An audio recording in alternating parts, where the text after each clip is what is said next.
আপনারা দেখছেন জয় গীতা চ্যানেল।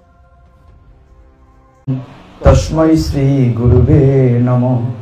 হে কৃষ্ণ করুণা সিন্ধু দীনবন্ধো জগৎপতে গোপেশ গোপিকা কান্ত রাধা কান্ত নমস্তুতে। তপ্ত কাঞ্চন গৌরাঙ্গী রাধে বৃন্দাবনেশ্বরী বৃষভানুসুতে দেবী প্রণমামি হরি প্রিয়ে। নম মহাবদান্নায় কৃষ্ণ প্রেম প্রদায়তে কৃষ্ণায় কৃষ্ণ চৈতন্য নামনে গৌরতীশে নম। নারায়ণং নমস্কৃত্য নরং চৈব নরোত্তমং দেবীং সরস্বতীং ব্যাসং ততো জয় মুদিরয়ে। নময়ং বিষ্ণুপাদায় কৃষ্ণ প্রেষ্ঠায় ভূতলে শ্রীমতে ভক্তি বেদান্ত স্বামিনীতি নামিনে। নমস্তে সরস্বতী দেবী গৌরবাণী প্রচারিণে নির্বিশেষ শূন্যবাদী পাশ্চাত্য দেশ তারিণে। বাঞ্ছাকল্পতরুভ্যশ্চ কৃপা সিন্ধুভ্য এব চ পতিতানাং পাবনেভ্যো বৈষ্ণবেভ্যো নমো নমঃ। আমরা কৃপা করে হাত তুলি। জয় শ্রী কৃষ্ণ চৈতন্য প্রভু নিত্যানন্দ শ্রী অদ্বৈত গদাধর শ্রীবাসাদি গৌর ভক্ত বৃন্দ। হরে কৃষ্ণ কৃষ্ণ কৃষ্ণ হরে হরে হরে রাম রাম রাম হরে হরে হরে। তৎসৎ। অনাদিরাদি গোবিন্দের অশেষ কৃপায় আজকে ফাল্গুনী পূর্ণিমার এই সুন্দর মধ্যাহ্নে দক্ষিণ বাগ গ্রামে উপজেলা বড়লেখা উপজেলায় বৃহত্তর সিলেটের অত্যন্ত স্বর্ণগর্ভা একটি উপজেলা বড়লেখার বিভিন্ন প্রান্তে গীতা পাঠের জন্য আমি এসেছি। এইখানে অত এরকম ভেতরে গ্রামে যাইনি কখনো। আপনাদের মহাবদান্যতার কারণে আমার সৌভাগ্য হচ্ছে যে আপনাদের মতো ভক্তদের চরণ ধরি পাব। হে ভক্তগণ, আমরা একটা কমন কথা সবসময় বলি, গৌর ভক্তবৃন্দ, কিন্তু গৌর কে আমরা কিন্তু বলে ফেলি গৌর ভক্তবৃন্দ। তো গৌরাঙ্গ মহাপ্রভু তিনি এতটাই কৃপালু, এই জন্য এই কলিযুগ পাবন অবতারকে বলা হয় মহাবদান্য অবতার। আপনি খেয়াল করে দেখুন, একটা সময় শত্রুপক্ষ অনেক দূরে থাকতো। দূরে কেমন? দেবতারা থাকতেন স্বর্গে, অসুরা থাকতো তো পাতালে, মানে দুই লোকে বিভিন্ন লোকে দূরে থাকতো একদিকে। তখন ভগবান বিভিন্ন অবতারে অস্ত্র ব্যবহার করতেন যুদ্ধ করার জন্য। আরেকটু পরে সত্যযুগ থেকে যখন ত্রেতা যুগ আসলো, তখন শত্রু কাছে চলে আসলো। কিরকম কাছে? সমুদ্রের ওই পারে আর ওই পারে, এই পারে ভগবান রামচন্দ্র আর ওই পারে রাবণ, মানে শত্রুর কাছে চলে আসলো। দাপর যুগে এসে আপনার আমার শত্রু আরো কাছে এসে এক পরিবারে চলে আসলো, কৌরব আর পাণ্ডব, কাকাতো জ্যাঠাতো ভাই, মানে শত্রু আস্তে আস্তে কাছে চলে আসছে। আর কলিযুগে এসে শত্রু আমার দেহের ভিতরে আমি ষড়রিপু, কাম ক্রোধ লোভ মোহ মদ মাৎসর্য। এই কারণে এই যুগে ভগবান কলিযুগ পাবন অবতার মহাপ্রভুর ওই পৃথিবীতে এসছেন। এখন কাকে মারবেন? আমার দেহের ভিতরে তো শত্রু, এই জন্য এবে অস্ত্র না ধরিব। তিনি এই যুগের কোনো অস্ত্র ধারণ করলেন না। মহাপ্রভুর কি অস্ত্র আছে? নাই। কিন্তু তিনি কৃষ্ণ প্রেম দিয়ে জগৎবাসীকে উদ্ধার করার ব্যবস্থা করলেন। হরি বল। এই কারণে মহাপ্রভু মহাবদান্য অবতার। আজকের দিনটি আপনাদের জন্য, যারা বৈষ্ণব ধর্মাবলম্বী সকলের জন্য অত্যন্ত পবিত্রময় দিন। আপনাদের যেমন নারায়ণের প্রতিষ্ঠা বার্ষিকী, ঠিক তেমনি শ্রীমন মহাপ্রভুর সারা পৃথিবী ব্যাপী আজকে অত্যন্ত আড়ম্বরপূর্ণভাবে আবির্ভাব তিথি পালন করা হচ্ছে। কলিযুগ পাবন শ্রীমন মহাপ্রভু আপনাদের আমাদের কাছের মানুষ। কেমন? আদি নিবাস ঢাকা দক্ষিণ, গোলাপগঞ্জ মিশ্র বাড়ি। আমি যেহেতু হবিগঞ্জ থেকে এসেছি, আমাদের আরো কাছের মানুষ। কেমন? মহাপ্রভুর মামার বাড়ি হবিগঞ্জ বাহুবল মিরপুর সচি অঙ্গন, যেখানে নীলাম্বর চক্রবর্তীর বাড়ি। তো সেই জয়পুরহাট। তো সেইখানে একটি ব্যতিক্রম কথা বলি, শুনলে অবাক হবেন। পৃথিবীর বিভিন্ন জায়গায় আপনাদের কৃপায় আমার যাওয়ার সুযোগ হয়। London, America, Sweden, Japan, Denmark, বিভিন্ন দেশে 20-25টা দেশ ঘুরে এসেছি। দেশের ভিতরে তো অবশ্যই বিভিন্ন জায়গায় মহাপ্রভুর 2 রকম বিগ্রহ আমরা দেখি, হয় হাত উপরে কিংবা হাত নিচে, হয়তো ঝাঁকড়া চুল কিংবা ন্যাড়া মাথা। কিন্তু মিরপুর সচি অঙ্গনে মহাপ্রভুর মামার বাড়িতে বাহুবল এমন একটি বিগ্রহ আছে, নিমাই সচি মায়ের কুলে, সচি মায়ের কুলে শিশু নিমাই, এরকম বিগ্রহ পৃথিবীর কোথাও নাই। এটা অদ্ভুত। অনেকে আমরা হাজার হাজার লক্ষ টাকা খরচ করে নবদ্বীপ, বৃন্দাবন, বিভিন্ন তীর্থস্থান দর্শনে যাই, কিন্তু আপনি যদি কৃপা করে একবার জয়পুরহাট বা বাহুবল, মিরপুর যান, দেখবেন নিমাই সচি মায়ের কোলে। এই যে মহাপ্রভুর মামার বাড়ি হবিগঞ্জ, আমরা মহাপ্রভুর মামার বাড়িতে এসেছি, হবিগঞ্জের লোক, সেই হিসাবে আমার ভুল ত্রুটি ক্ষমা করবেন। এটা আমার মামার বাড়ির আবদার। হরে কৃষ্ণ। মহাপ্রভুর মামার বাড়ির আবদার। তো দেখুন, আজকে থেকে 539 বৎসর পূর্বে 1486 খ্রিস্টাব্দে 18 ফেব্রুয়ারি বা ফাল্গুনী পূর্ণিমা, আর এটার নাম পরিবর্তন হয়েছে মহাপ্রভুর কারণে গৌর পূর্ণিমা। মূলত যে ফাল্গুন মাসের পূর্ণিমা, কিন্তু নাম হয়েছে গৌর পূর্ণিমা। যখন দাপর লীলা শেষ করেছেন ভগবান শ্রীকৃষ্ণ, কুরুক্ষেত্রের যুদ্ধ শেষ হয়েছে, তারও পরে 36 থেকে 40 বৎসর পরে যখন যুধিষ্ঠির মহারাজ রাজত্ব প্রায় শেষ, তখন যখন চারদিকে কুলক্ষণ দেখা যাচ্ছিল, অগ্নুৎপাত, ভূমিকম্প, অনেক কিছু, তখন একদিন নারদ মুনি ভগবানের বাড়িতে গিয়েছেন দ্বারকায়। দ্বারকাতে গিয়ে বলছেন, হে পরমেশ্বর ভগবান, তুমি তো চলে যাচ্ছ, মানে তোমার দাপর লীলা শেষ, তাহলে কলির জীবের কি হবে? মানে কলিযুগ আসতেছে, সামনে কলিযুগ আসতেছে, দাপর লীলা শেষ হয়ে গেছে। তখন ভগবান কৃষ্ণের তো 16,108 মহীয়সী, তিনি তখন সত্যভামার গৃহে ছিলেন। তিনি বললেন, নারদমণি তুমি যাও রুক্মিণীর ঘরে, আমি আসছি। তিনি যখন রুক্মিণীর ঘরে গেলেন, অনেকদিন পরে যেমন স্বামী বিদেশ থেকে আসলে সবাই খুশি হয়, খুশি হয় না মা? অনেকদিন পরে বাবা আসলে। তো রুক্মিণী দেবীও তার ছেলেদেরকে বলেন, তোর বাবা আসতেছে। সকলে সাজুগুজু করলো, ঘরে আম্রপত্র পল্লব দিয়ে, কদলী বৃক্ষ দিয়ে, পবিত্র ফুল পুষ্প দিয়ে সাজিয়েছে। কিন্তু কৃষ্ণ যখন রুক্মিণীর ঘরে গেলেন, রুক্মিণী দেবী পাদ প্রক্ষালন করে হাওমা করে কান্না করছেন। তুমি রুক্মিণী কাঁদছো কেন? এতদিন পরে আসলাম, খুশি হওয়ার কথা, হ্যাঁ তুমি কাঁদছো কেন? রুক্মিণী বলেন, কাঁদছে এই কারণে, তোমার দাপর লীলা তো শেষ, এই যে কলিযুগ আসতেছে, কলির জীবের কি হবে? তখন ভগবান বললেন, সবাইকে ডাকো, রাধারানী সহ সবাইকে ডাকো, সবার সামনে বলে। এরকম একটা বড় আসর করে ভগবান কৃষ্ণ, নারদ মুনি দেখলেন মন খারাপ, বসে আছেন চুপচাপ। তুমি বসে আছো কেন নারদ? বলে একই কথা, মানে কলির জীবের কি হবে? তখন ভগবান কৃষ্ণ বলেছিলেন, আমি কলিযুগে যাব, আমি কলিযুগে যাব, রাধার কান্তি নেব, থাকবে না হাতে মোহন বাসি, আমি ভক্ত সঙ্গ বড় ভালোবাসি। মানে তিনি যে কলিযুগে আসবেন, মহাপ্রভুর এই কথাগুলো 1000 বৎসর আগে গ্রন্থে লিখা আছে। আমি কলিযুগে যাব, রাধার কান্তি নেব, থাকবে না হাতে মোহন বাসি, আমি ভক্ত সঙ্গ বড় ভালোবাসি। মহাপ্রভু যেদিন আবির্ভূত হন, তখন নদিয়া নবদ্বীপে, যদিও বাংলাদেশে গর্ভসিন্ধু মাঝে সচি মায়ের মহাপ্রভুর বীজ পতিত হয়েছিল, তিনি নদিয়া নবদ্বীপে একদিন জগন্নাথ মিশ্র দেখছেন একটি আলো তার দেহে এসে পড়েছে। সেই আলোটি তার দেহ থেকে সচি মায়ের দেহে গিয়েছে। তারপর মহাপ্রভু যখন আবির্ভূত হবেন, তার পূর্বে নদিয়া নবদ্বীপ, ওই যে বললাম, খুব ছোট মার্গ ছিল। স্মার্ত ব্রাহ্মণরা উচ্চ বর্ণের লোকেরা নিম্ন বর্ণের সাথে খুব খারাপ ব্যবহার করত।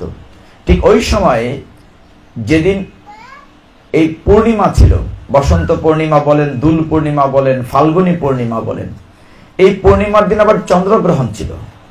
আমরা সাধারণত চন্দ্রগ্রহণের পরে স্নান করি না মা, বাসনপত্র ধুই। তো তখন বাইরে উচ্চস্বরে কীর্তন করা নিষেধ ছিল, স্মার্তনা নিষেধ করতেন উচ্চ বর্ণের দ্বারা। মহাপ্রভু যখন আসবেন পৃথিবীতে, তখন দেখা গেল কি বাবা কিছু নিবেন? লাগবে না গো, নাম দিচ্ছি না এই কারণে। তো মহাপ্রভু যখন আসবেন, চারদিকে একটি চমৎকার পরিবেশ হয়েছিল। সচিমার সমস্ত দেহ সৌন্দর্যে ভরে গিয়েছিল, ফুল পাখি ডেকেছিল, এমন ভাবে সেজেছিল প্রকৃতি। জগন্নাথ মিশ্র বিস্মিত হয়েছিলেন যে সচি, তোমাকে বড় সুন্দর লাগছে। তো সেই দোল পূর্ণিমার সন্ধ্যার কাছাকাছি যখন পূর্ণ চাঁদ উঠেছে, গ্রহণ ছেড়েছে, সমস্ত নদিয়াবাসী, নবদ্বীপবাসী গঙ্গাতে স্নান করতে গিয়েছে। স্নান করে যখন সকলে হরিবোল হরিবোল হরিবোল বলে চিৎকার করেছেন, হরিবোল হরিবোল বলে চিৎকার করেছেন, ঠিক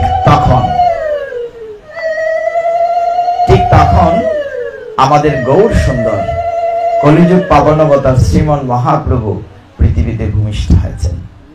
আপনাদের কি সৌভাগ্য দেখেন, এই যে শ্যামবাবুর আজকের আয়োজনটি মহাপ্রভুর জন্মদিনে, আবির্ভাব তিথিতে। আমি ডায়েরিতে লিখেছি, আমি খেয়াল করিনি, কিন্তু কাকতালীয় ভাবে আজকে আমাকে এখানে আসতে হয়েছে। মহাপ্রভুর কথা বলার একটু সুযোগ হয়েছে। মহাপ্রভু না থাকলে, কলিযুগে না আসলে সনাতন ধর্মই থাকতো না। এই যে আমরা এক পঙ্গতে বসে খিচুড়ি খাই, কে উঁচু কে নিচু, এটা মহাপ্রভুর আবিষ্কার। এই যে চমৎকার কীর্তন করছিলেন, গুরু বন্দনা বৈষ্ণব বন্দনা, যে মৃদঙ্গ বাজায়, সেটি মহাপ্রভুর আবিষ্কার। অনেকে যারা রাজনীতি করেন, মশাল মিছিল করেন, সেই মশাল মিছিলের প্রবর্তন করেছেন মহাপ্রভু। মহাপ্রভুর দলের যখন মৃদঙ্গ ভেঙে দিয়েছিল চাঁদ গাজীর লোক, তখন তিনি প্রতিবাদ করেছিলেন। সমস্ত নবদ্বীপবাসী হাজার হাজার লোক নিয়ে 5টা দলে ভাগ হয়ে মশাল মিছিল নিয়ে প্রতিবাদ করেছিলেন। মহাপ্রভু মশাল মিছিলের প্রবর্তক। কিন্তু আমাদের দুর্ভাগ্য কি, হাজার হাজার বৎসর পূর্বের গীতা ভাগবত চর্চা যতটা করি, মহাপ্রভুর চর্চা করি না। আমি কিঞ্চিত একটু মহাপ্রভুর লীলা আস্বাদন করে গীতায় ঢুকব। আজকের দিনটিকে আমি ব্যক্ত করতে দিতে চাই না। সন্ধ্যায় আমরা যথারীতি হবিগঞ্জে যদি মহাপ্রভু ফিরিয়ে নেন, সেখানে গিয়ে অভিষেক হবে, বড় অনুষ্ঠান হবে, যেখানে 10 থেকে 15,000 লোক থাকবে হবিগঞ্জ মহাপ্রভু আখড়ায় এবং ইস্কন মন্দিরে। তো মহাপ্রভু আবির্ভূত হলেন এই দিনে। কিন্তু দুর্ভাগ্য কি মা জানেন, মহাপ্রভুর গায়ের রং কাঁচা সোনার মতো, গৌর বর্ণ। গৌর যার অঙ্গ, তার নাম গৌরাঙ্গ। যেমন এই খোলের নাম হচ্ছে মৃদঙ্গ, মৃৎ মানে মাটি, মৃৎ যাহার অঙ্গ, তার নাম মৃদঙ্গ। আর গায়ের রং গৌর বর্ণ, এই জন্য গৌরাঙ্গ। গৌরাঙ্গ মহাপ্রভু পৃথিবীতে আসলেন, কিন্তু কাঁদছেন, করে চিৎকার করে কাঁদছেন, কেউ কান্না থামাতে পারছে না। তো পাশের বাড়ির মাতাজিরা দেখতে যাচ্ছেন, একটু সুন্দর ছেলে হয়েছে, সচিমায়ের কোল আলো করে। নিমাই, তখনও মহাপ্রভুর নাম হয় নাই, নিমাই। তো সচিমায়ের বাবা নীলাম্বর চক্রবর্তী, তিনি একজন জ্যোতির্বিদ ছিলেন, যার বাড়ি বাহুবল। নীলাম্বর চক্রবর্তী তিনি বলছেন, মারে, তোর ছেলেটি এই পৃথিবীর ভার বহন করবে, বিশ্বের ভার বহন করবে, এই জন্য তোর ছেলেটির আমি নাম রাখছি বিশ্বম্বর। নিমাইয়ের ছোটবেলার নাম কি ছিল? বিশ্বম্বর। তার বড় ভাইয়ের নাম ছিল বিশ্বরূপ। বিশ্বরূপ সন্ন্যাস নিয়ে চলে গিয়েছিলেন, তখন তার নাম হয়েছিল শঙ্কর আনন্দ। তো নিমাই কান্না করছেন, তো বিভিন্ন পাড়া প্রতিবেশীকে দেখছে, এত সুন্দর ছেলেটি কুলে নিতে চাচ্ছে, কান্না থামে না। তোমাকে নাড়ু দেব নৃত্য করছেন, কিন্তু থামছে না। একমাত্র যে হঠাৎ বলে বলেন, হরিবল হরিবল, কান্না করে না। যেই হরিবল বলেছেন, কান্না বন্ধ হয়ে গেছে।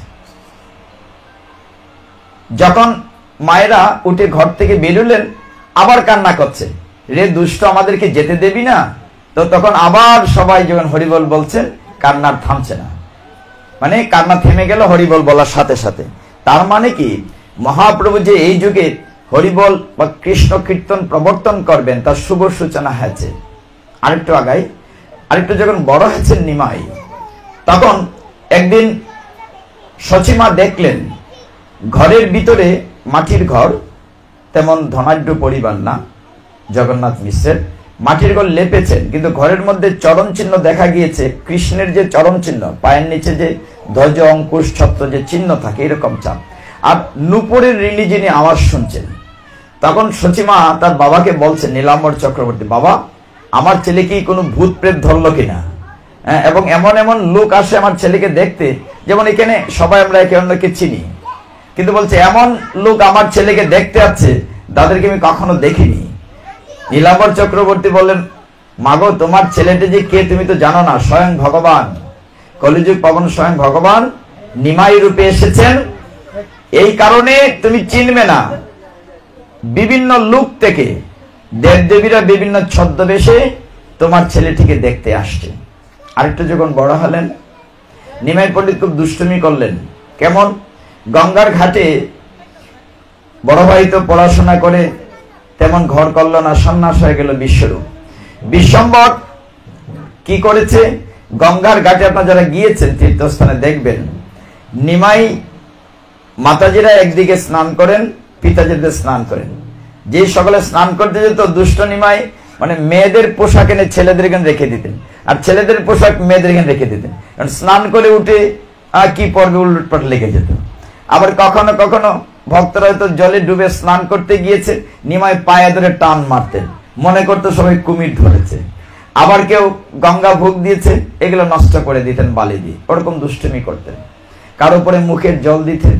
তখন অনেকে বলছে তুমি দুষ্টুমি করছো কেন?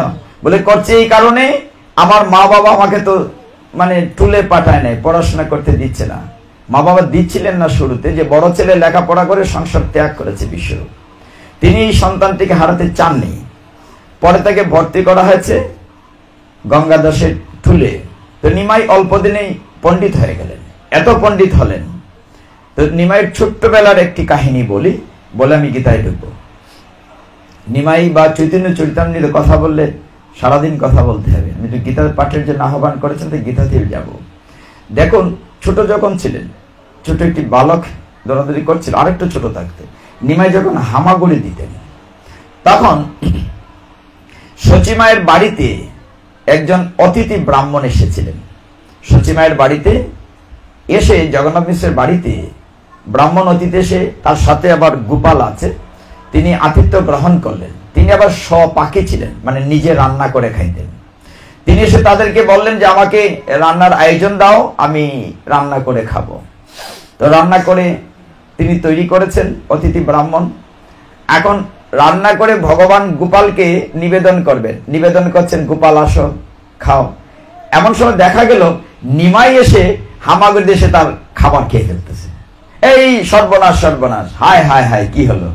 সবাই থামাচ্ছে, যে ঝোটা করে ফেলেছে, উচ্ছিষ্ট হয়েছে। তো ব্রাহ্মণের খাওয়া হলো না। আবার গৃহকর্তা আবার জোগাড় দিলেন, চাল ডাল দিলেন, আবার রান্না হলো। এই করতে করতে মধ্যরাত হয়ে গেল। দ্বিতীয়বার যখন আবার ভোগ নিবেদন করলেন সেই ব্রাহ্মণ অতিথি, আবার নিমাই এসে খাবার খেতে শুরু করলো। হায় হায়, এটা কি হলো? বাড়ির লোক রাগ করলেন, বিশ্বরূপ এবং জগন্নাথ মিশ্র লাঠি নিয়ে আসলেন মারার জন্য নিমাইকে। অতিথি বললেন, না, ওকে মারবে না, ও তো শিশু, না হয় রাত্রে একটু ফলমূল খেয়ে কাটিয়ে দেব। বিশ্বরূপ বলে, না, অতিথি না খেলে আমাদের অকল্যাণ হবে, আপনি আবার রান্না করেন, আমরা নিমাইকে নিয়ে পাশের ঘরে নিয়ে তালা দিয়ে রেখে দেব। ছোট্ট নিমাই পাশের ঘরে তালা দিয়ে রেখে দেব। আর কি করব? তাকে ঘুম পাড়িয়ে রাখবো। তো নিমাইকে পাশের ঘরে নিয়ে তালা দিয়ে ঘুম পাড়িয়ে রাখা হলো। বাড়ির সবাই ঘুমিয়ে গেল। অনেক রাত্র হয়ে গেল। এমন সময় অধিক রাত্রে বাড়ির সকলে ঘুমিয়ে আছে, নিমাইকে পাশের ঘরে তালাবদ্ধ রাখা হয়েছে। ভোরবেলা প্রায় এই অতিথি ব্রাহ্মণ আবার ভোগ নিবেদন করে গোপালকে ডাকছেন। দেখা গেল নিমাই এসে আবার তার সামনে ভোগে ধরেছে। ব্যাপার কি? ঘর তালা দেওয়া তুমি এসেছো? বলে, তুমি তো ডাকছো আমাকে, তুমি তো আমাকে খাওয়ার জন্য ডাকছো, তো তুমি আমাকে ডাকছো, তাহলে আমি না এসে পারি কি করে? কাজে আমি এসেছি তুমি ডাকার ফলে। তো এই প্রেক্ষিতে দেখা গেল কি, তিনি সে নিমাই হঠাৎ করে তার সামনে তার যে গোপাল বিগ্রহের সাথে মিলিত হয়ে নিজে গোপাল রূপ ধারণ করলেন। গোপাল রূপ ধারণ করে বললেন যে তুমি তো আমাকে ডাকছো, আমি তো সেই গোপাল, নিমাই মানে আমি সেই স্বয়ং ভগবান। তবে সাবধান, আমার রূপটি শুধু তোমাকে দেখিয়েছি, এই রূপটি আর কাউকে দেখিও না। আমি তোমাকে রূপটি দেখিয়েছি, কাউকে দেখিও না, তুমি প্রসাদ গ্রহণ করো। এরকম অনেক লীলা আছে ছোটবেলার, তা আমরা সেই দিকে যাব না। 2:30 বেজে গেছে। আমাদের সৌভাগ্য, আজকে নিমাই পণ্ডিত, তিনি তখনও মহাপ্রভু হন নাই, অনেক পরে তিনি টুল খুলেছিলেন। তিনি প্রথম বিয়ে করেছিলেন লক্ষ্মীপ্রিয়াকে, সেই স্ত্রী সর্পদংশনে মারা গিয়েছিলেন। তারপর তার পিতা জগন্নাথ মিশ্র দেহ রেখেছিলেন। জগন্নাথ মিশ্র দেহ রাখার পরে গয়ায় গিয়ে পিণ্ডদান করার পরে মহাপ্রভুর চেঞ্জ হয়ে গেছিল। আগে তার্কিক ছিলেন, যাকে দেখতেন তাকেই তর্ক করে হারিয়ে দিতেন। তো সেই নিমাই যখন আবার আসলেন, সেই গয়া থেকে ফিরে এসে তিনি অন্যরকম হয়ে গেলেন। রাধারানীর পূর্ণ ভাব ছিল তখন। তিনি গাছকে দেখলে, তমাল গাছকে দেখলে আলিঙ্গন করে বলতেন যে তুমি কি আমার কৃষ্ণ। কালো মেঘ দেখলে বলতেন তুমি কি আমার কৃষ্ণ। এরকম অবস্থায় ছিল মহাপ্রভুর।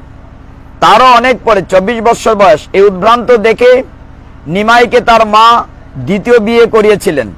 দ্বিতীয় স্ত্রীর নাম বিষ্ণুপ্রিয়া। তো বিষ্ণুপ্রিয়াকে রেখে সচিমাকে রেখে তিনি সন্ন্যাস নিতে গিয়েছিলেন। কেন সন্ন্যাস নিতে গিয়েছিলেন তার কথা অনেকে শুনছে না। তখন নিমাই ভাবলেন, মানে মহাপ্রভু বিশ্বম্বর ভাবলেন, আমি তো এসেছি জগৎ জীবকে উদ্ধার করার জন্য, আমার কথা কেউ শুনছে না, যদি আমি সন্ন্যাস হই তাহলে আমার কথা শুনবে। তাই তিনি সন্ন্যাস গ্রহণ করতে রাত্রির বেলা সচিমা এবং বিষ্ণুপ্রিয়াকে রেখে তিনি চলে গিয়েছিলেন গঙ্গা নদী পার হয়ে কাটুয়াতে। সেইখানে গিয়ে কেশব ভারতীর কাছে দীক্ষা নিয়েছিলেন। দীক্ষা নিয়ে তিনি নাম হয়েছিলেন শ্রীকৃষ্ণ চৈতন্য মহাপ্রভু। তারপরে মহাপ্রভু হিসেবে তিনি আবার ফিরে এসে পুরীতে ছিলেন।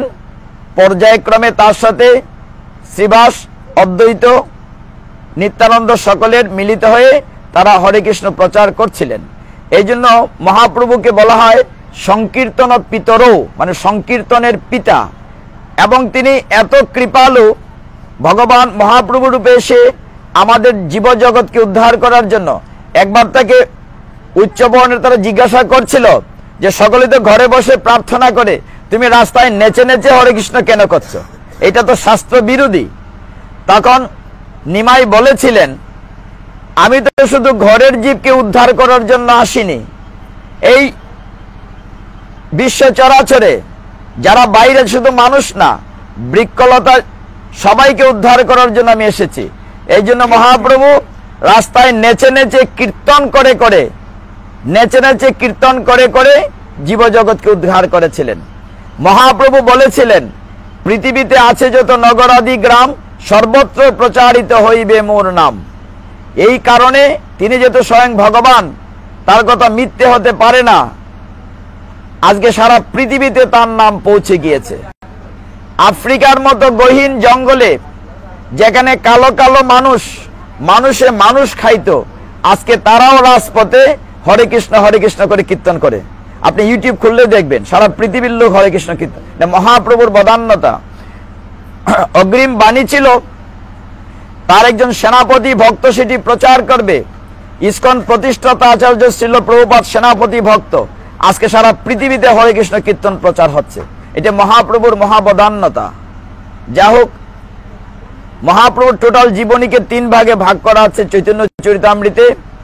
আদিলীলা, মধ্যলীলা, অন্তলীলা। আমরা খুব বিস্তারিত যাইনি, শুধুমাত্র একটু টাচ করেছি। চৈতন্য চরিত আলোচনা করলে 2 ঘন্টা আলোচনা করতে হবে। আমরা গীতায় প্রবেশ করব।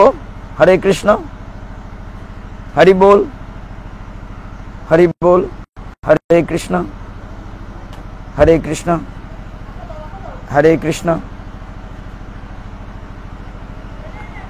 তো আপনারা সুইচ দেওয়া আছে। হরে কৃষ্ণ, হরি বল, হরি বল। এবার ঠিক আছে। তো যে কথা বলছিলাম, একটা অংশ, এবং আপনারা অনেকেরই কপালে আবির দিয়েছেন। হ্যাঁ, চমৎকার লাগছে দেখতে। আজকে আমরা মহাপ্রভুকে সন্ধ্যা অভিষেকের পরে আবির মাখব। তাকে আগে ভগবান মহাপ্রভুর চরণ তলে আবির দিয়ে তারপরে। এটাকে অনেকে হোলি উৎসব বলে না, কোথাও কোথাও হোলি, হোলিকা বিভিন্ন ভাবে বলে। তো হোলি উৎসব শব্দটি কোত্থেকে এসছে সেটা আপনারা জানেন অনেকেই। ভগবান শ্রীকৃষ্ণ দাপর যুগে যখন জন্ম নিয়েছিলেন, মানে আবির্ভূত হয়েছিলেন কংসের কারাগারে। কংস তার মামা হয়, দুষ্ট মামা। কংসে আপনারা সকলেই জানেন তো যা করেছেন সেসব লীলা। একইভাবে সত্যযুগে আরেকটি লীলা আছে প্রহ্লাদ মহারাজের, নাম শুনেছেন প্রহ্লাদ? আরেকটা লীলা আছে ধ্রুব মহারাজের। তো প্রহ্লাদ মহারাজের বাবার নাম হচ্ছে হিরণ্যকশিপু, আপনি জানেন সকলে। হিরণ্যকশিপু যখন হরিবিদ্বেষী হয়, হরিবিদ্বেষী কেন হয় এটা কারণ হচ্ছে হিরণ্যকশিপুর ভাই হিরণ্যাক্ষকে বধ করেছিলেন শুকর রূপী বরাহ অবতারে ভগবান। এই কারণে হরিবিদ্বেষী হিরণ্যকশিপু। দুর্ভাগ্য হলো হিরণ্যকশিপুর ঘরেই ভক্তরাজ প্রহ্লাদ মহারাজের জন্ম হয়েছে, যে কিনা হরির পরম ভক্ত। তো পিতা হিরণ্যকশিপু কোনোভাবেই তাকে শায়েস্তা করতে পারছিলেন না, প্রহ্লাদকে মারতে পারছিলেন না। পাথর বেঁধে পাহাড় থেকে নদীতে সমুদ্রে ফেলেছেন, পাগলা হাতির পায়ের নিচে দিয়েছেন, বিভিন্ন ভাবে মারতে চেয়েছেন। কোনোভাবে যখন মারতে পারেননি, তখন হিরণ্যকশিপুর একটি বোন ছিল, বোনের নাম হচ্ছে হোলিকা। আমি হোলি কথাটা বলার জন্য পেছনে গিয়েছি। হিরণ্যকশিপুর বোনের নাম ছিল হোলিকা। সে অগ্নিদেবের তপস্যা করে এমন একটি বর পেয়েছিল, যার কারণে কখনো আগুন তাকে স্পর্শ করবে না। একটা চাদর পেয়েছিল যেটা গায়ে থাকলে অগ্নি স্পর্শ করবে না। কোনোভাবেই যখন প্রহ্লাদকে মারা যাচ্ছিল না, তখন হোলিকা বলছিল হিরণ্যকশিপু, দাদা তোমার শত্রু প্রহ্লাদকে আমি মারতে পারবো, আমি তাকে কুলে নিয়ে উঠানে বসে থাকবো, তুমি আগুন জ্বেলে দেবে, তাহলে হবে কি আমি তো পুড়বো না, প্রহ্লাদ পুড়ে মরে যাবে। কিন্তু রাখে কৃষ্ণ মারে কে। এই কারণে যখন প্রহ্লাদ মহারাজ কি কুলে নিয়ে হোলিকা বসেছিলেন অগ্নিকুণ্ডে, আগুন জ্বেলে দেওয়া হলো। কিন্তু আপনি শাস্ত্র বলছে যদি কোনো ভালো তপস্যা করে কিছু অর্জন করেন, এটা যদি বৈষ্ণবের উপরে প্রয়োগ করেন, বৈষ্ণব অপরাধ, উল্টা আপনি ধ্বংস হয়ে যাবেন। আগুনে হোলিকা পুড়ে গিয়েছিল, কিন্তু প্রহ্লাদের কিচ্ছুটি হয়নি। এই কারণে হোলিকা উৎসব। এখানে তত্ত্বগত কথাটা হচ্ছে এই যে যত অন্যায়, অসত্য, অসুন্দর তা পুড়ে ছাই হয়ে যাবে, সত্য সুন্দর প্রকাশিত হবে।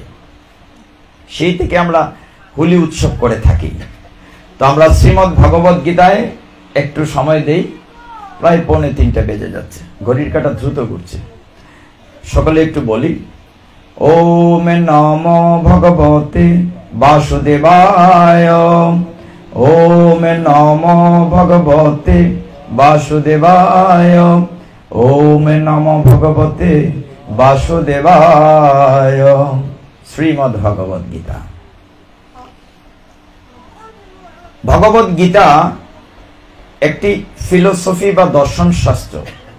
আমরা অনেকেই মনে করি যে গীতাটি বোধহয় খুব কঠিন শাস্ত্র, কিন্তু গীতার মতো সহজ কোনো শাস্ত্র নাই। আমরা চৈতন্য চরিত্র আলোচনা করে এসেছি, কঠিনটা চলে এসেছি দিদি। গীতাটি মূলত আপনারা সকলেই জানেন যে মহাভারতের একটি অংশ। মহাভারত পুরাটা না, মহাভারতের একটি পর্ব বিশ্ব পর্ব। বিশ্ব পর্ব পুরাটা না, বিশ্ব পর্বের 25 থেকে 42 18টি অধ্যায় হচ্ছে গীতা। এখানে নিশ্চয়ই আপনারা নিয়মিত গীতা পড়েন। আমার খুব ভালো লাগে যদি দেখি যে আপনারা গীতা পড়েন। বাস্তবিক এই প্রভুর সাথে একটা কথা বিনিময় হচ্ছিল যে গীতা না পড়লে জীবনটাই তো বৃথা। সেই কথা আমার সাথে বসে বসে আলোচনা হচ্ছিল। তো এখন যদি বলেন গীতা যে পর্ব, গীতায় কি আছে, কেন এত গুরুত্বপূর্ণ, কি দরকার আছে গীতা পড়ার, উত্তরটি হলো গীতায় কি নেই। যদি বলেন গীতায় কি আছে, বলতে গীতায় কি নেই। আপনি সংসার কি করে চালাবেন, রাজনীতি কেমন করে করবেন, ব্যবসা, সমস্ত প্রশ্ন উত্তর আছে। একটি চমৎকার উদাহরণ দিয়ে বলি। এক সময় তো স্কুল ছিল না, স্কুল কলেজ ছিল না, মানুষ স্কুলে পড়তে যেত। তারও আগে মানুষ যেত গুরু গৃহে পড়ার জন্য। একবার গৌতম ঋষির আশ্রমে তিনি ছাত্র ভর্তি করবেন, তো তিনি পরীক্ষা নিচ্ছেন। যে যাচ্ছে তাকে জিজ্ঞাসা করছেন একটা প্রশ্ন, আচ্ছা বলো তো বাবা, বলো ভগবান কোথায় আছেন?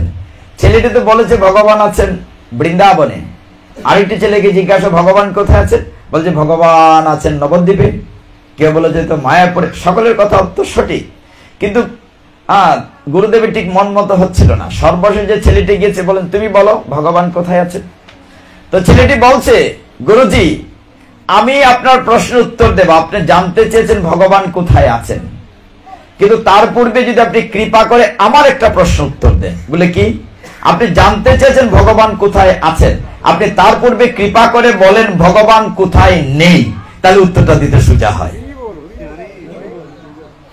আগে বলেন ভগবান কোথায় নাই, তাহলে আমি বলি ভগবান কোথায় আছে।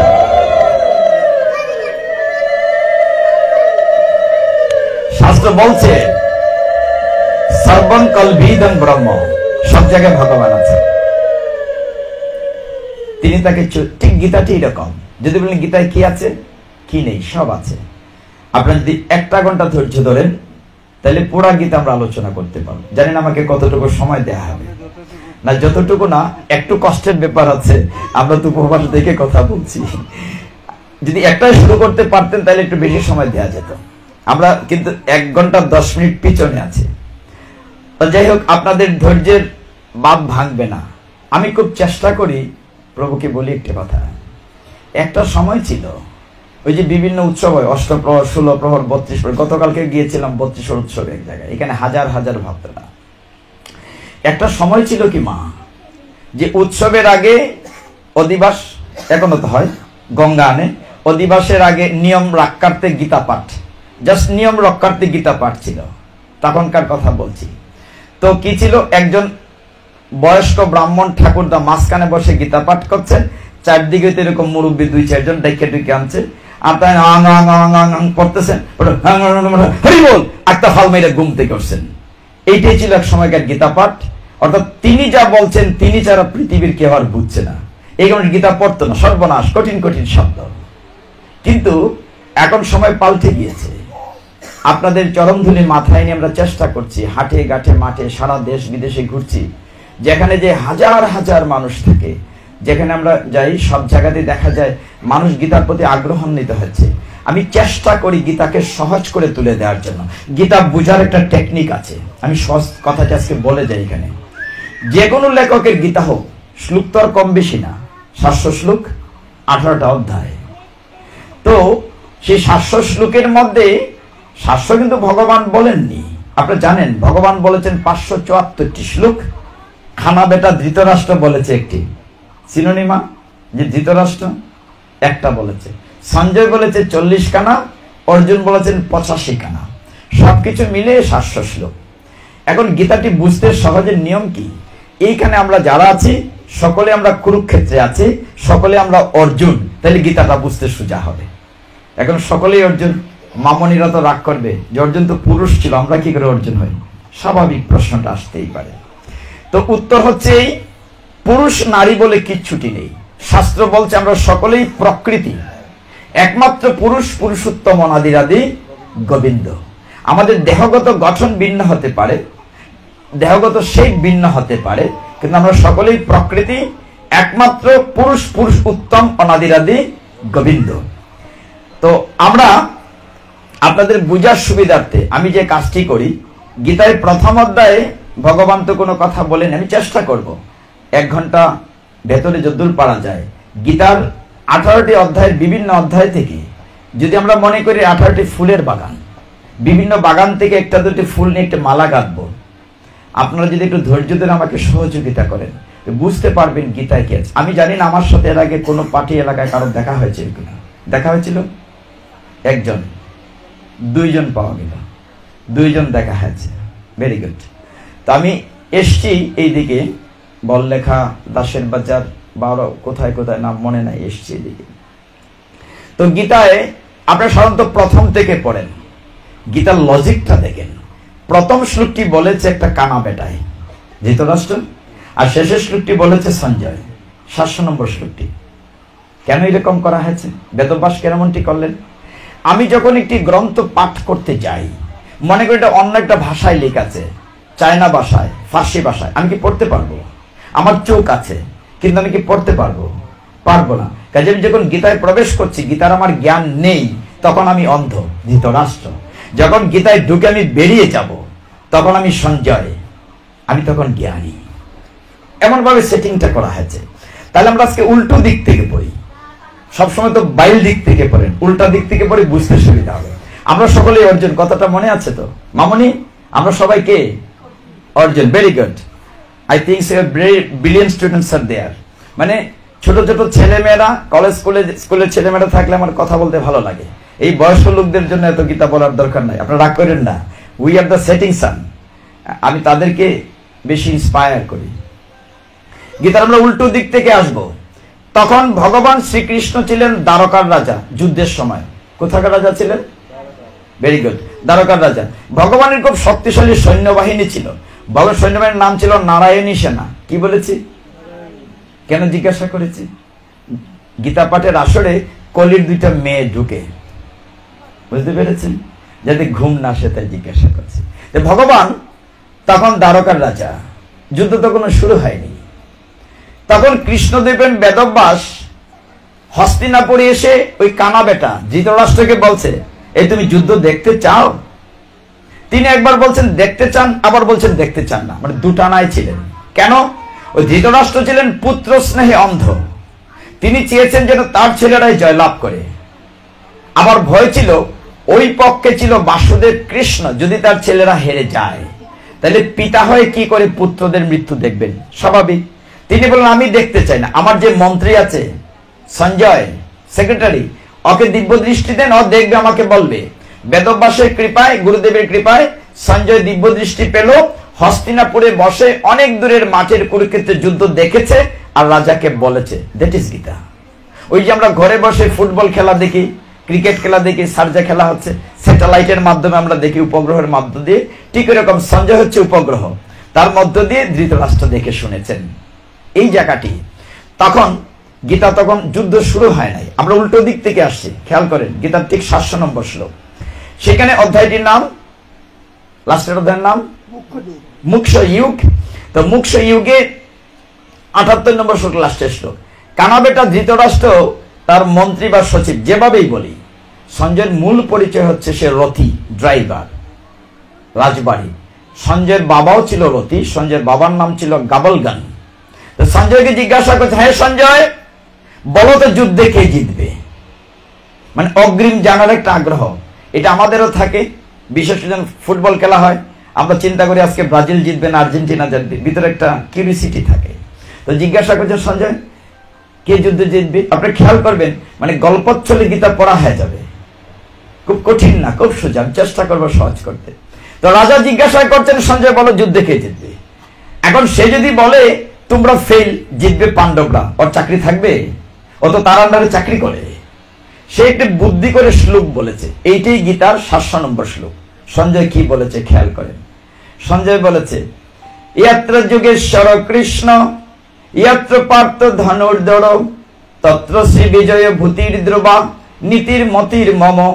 বাংলা বলি, সঞ্জয় বলেছে যে পক্ষে থাকেন কৃষ্ণ যুগেশ্বর, যে পক্ষে থাকেন পার্থ ধনুর্ধর, সেই পক্ষে শ্রী বিজয় লক্ষ্মীয় সম্পদ, সেই পক্ষে ধর্মনীতি ইহা মোর মত। আমার মতটা আমি জানাই দিলাম, তুমি বুঝলে বুঝো না বুঝলে নাই। সে একটা শ্লোক বললো, 700 নম্বর শ্লোক। কি বললো? যে পক্ষে থাকেন কৃষ্ণ যুগেশ্বর, সেই পক্ষেই শ্রী বিজয় লক্ষ্মী সম্পদ ধর্মনীতি। অনেকেই বলেন, আমরাও বলি, গীতা হচ্ছে আমাদের সনাতন ধর্মের একটি পূর্ণাঙ্গ জীবন ব্যবস্থা, দি কমপ্লিট কোড অফ লাইফ। আমাদের জীবনের সাথে গীতার কি মিল আছে? আচ্ছা, এই শ্লোকটিতে সঞ্জয় বলেছে যে পক্ষে কৃষ্ণ থাকেন সেই পক্ষে শ্রী বিজয় লক্ষ্মী সম্পদ ধর্ম। আমরা এগুলো চাই কিনা বাবা? আমরা শ্রী চাই কিনা? শ্রী মানে কি মা? শ্রী মানে সুন্দর। আমরা সুন্দর চাই কিনা? আরে সুন্দর থাকার জন্য কত ফেয়ার এন্ড লাভলি মাখি, সুন্দর চাই কিনা? আমরা বিজয় চাই কিনা? বিজয় চাই কিনা বোঝা যায় ইলেকশন এলে। আমরা ধর্ম চাই কিনা? নিশ্চয়ই চাই। লক্ষ্মী চাই কিনা? কি সুন্দর আরব দিয়ে রাখি, লক্ষ্মী মা ফারাদা ফারাদা গড় আইতে, লক্ষ্মীও চাই। গীতা সেই সিদ্ধান্ত দিয়েছে, আমার কথা না। এই শ্লোকের সিদ্ধান্ত কি বলছে? যদি আপনি শ্রী চান, বিজয় চান, লক্ষ্মী চান, সম্পদ চান, ধর্ম চান, তাহলে কৃষ্ণকে আপনার পক্ষে রাখতে হবে। গীতার সিদ্ধান্ত দেখুন। গীতা কি সুন্দর কথা বলছে। গীতা বলছে যে পক্ষে থাকেন কৃষ্ণ যুগেশ্বর। তাহলে আমরা আজকে এখানে পাঠে বসলাম, একটা কিছু তো নিয়ে উঠতে হবে। এত দূর থেকে কষ্ট করে আমিও এসেছি, আপনারা এসেছেন। আমরা একটা টার্গেট নিলাম যে কৃষ্ণকে আমরা পক্ষে নেব, আর পক্ষে নিলে শ্রী বিজয় লক্ষ্মী সব পাবো। গীতার সিদ্ধান্ত। এখন কৃষ্ণকে কি করে পক্ষে নেব? যদি মন্দিরে গিয়ে বলে কৃষ্ণ চলে আসো আমার পক্ষে, আসবে? সুযোগ আছে? আর যদি কৃষ্ণ তোমাকে 10,000 টাকা ঘুষ দিয়ে বলে চলে আসো, এই প্রভু কথা বলছিলেন। বাংলাদেশ অফিস আদালতের অবস্থা যে টাকা না দিলে কোনো কাজ হয় না, টাকা দিলেও কাজ হয় না। কৃষ্ণকে টাকা দিলে আনা যাবে পক্ষে? আনা যাবে না। কিন্তু উত্তরটা আমরা গীতা থেকে বের করব আজকে, যে কি করে কৃষ্ণকে পক্ষে পাওয়া যায়। আর কৃষ্ণকে পক্ষে পেলে আমরা কি পাবো? শ্রী বিজয় লক্ষ্মী সম্পদ ধর্ম, এটা গীতার সিদ্ধান্ত। এখন দেখুন, কৃষ্ণের সাথে একটি শব্দ আছে, যে পক্ষে থাকেন কৃষ্ণ যুগেশ্বর। রিমেম্বার ইট, যুগেশ্বর একটা অ্যাডজেক্টিভ, বিশেষণ। এমন ভাবে বলা হয়েছে কৃষ্ণ হচ্ছেন যুগেশ্বর। যুগেশ্বর শব্দের অর্থ হচ্ছে যুগের ঈশ্বর। যুগ মানে কৌশল, সমস্ত টেকনিক জানেন ভগবান। ভগবানের চাইতে বড় ইঞ্জিনিয়ার আছে? ভগবান চাইতে বড় পরিচয়? আমি যদিও সফটওয়্যার ইঞ্জিনিয়ার, কিন্তু আমি কি আমার চাইতে ভগবান লক্ষ হাজার কোটি গুণ বড় ইঞ্জিনিয়ার। তিনি যুগের ঈশ্বর। তিনি যে যুগেশ্বর, এই কথাটি একটু ব্যাখ্যা দেই, বুঝতে ভালো লাগবে। তখন যুদ্ধ শুরু হয়নি, মনে আছে আপনাদের? ভগবান তখন কোথাকার রাজা বলেছিলাম? দ্বারকার রাজা। ভগবান তখন দ্বারকার রাজা। ভগবান অনেক সৈন্যবাহিনী ছিল, নাম ছিল নারায়ণী সেনা। তো তিনি ভগবান একদিন ঘোষণা করলেন যে আগামীকাল ঘুম থেকে উঠে চোখ খুলে যাকে প্রথম দেখবো সে যা চায় তাই দেব। খবরটি পেলেন আমাদের মামা। মামাকে তো সবাই চিনি, কি নাম? শকুনি মামা। ভালো না খারাপ? হ্যাঁ, আপনাদের অভিমত কি? খারাপ। খারাপ। এই জায়গাটি ভুল ভাঙ্গাতে হচ্ছে প্রত্যেক জায়গায়। সবাই বলে শকুনি খারাপ, পাশা খেলায় হারাই দিছে, ভীমকে বিষ খাওয়ায় মারছে, তাদেরকে মমের ঘরে লাক্ষা গৃহে আগুন পোড়ায় মারছে, কত ষড়যন্ত্র করেছে। কিন্তু শকুনি খারাপ না। একটু 2 মিনিট সময় দেই, একটু ভালো করে দেই শকুনিকে, শুনেন, এগুলো জানা দরকার আছে। শকুনির বাবার নাম হচ্ছে সুবল। কি বলেছি? সুবল রাজা। এখন যেটি আফগানিস্তান, এটা ছিল গান্ধার। ভারত মহাদেশ তো অনেক বড়, সেটা ছিল গান্ধার, এখন যেটা আফগানিস্তান। গান্ধার রাজ, মহাভারত দেখেছেন সকলেই, মহর্ষি বলতো গান্ধার রাজ শকুনি বলা হতো। সেই শকুনি এবং তার বোন গান্ধারী, ওই যে চোখে কাপড় বেঁধেছিলেন ধৃতরাষ্ট্রের স্ত্রী, তারা আপন ভাই বোন। তাদের বাবার নাম ছিল সুবল। কি বলেছে? সুবল। তো সুবল রাজার কন্যা গান্ধারীর সাথে কানা বেটার বিয়ে হয়েছে ধৃতরাষ্ট্রের। গান্ধারীর আগে একটা বিয়ে হয়েছিল ছাগলের সাথে, কিন্তু এটা ধৃতরাষ্ট্র জানতো না।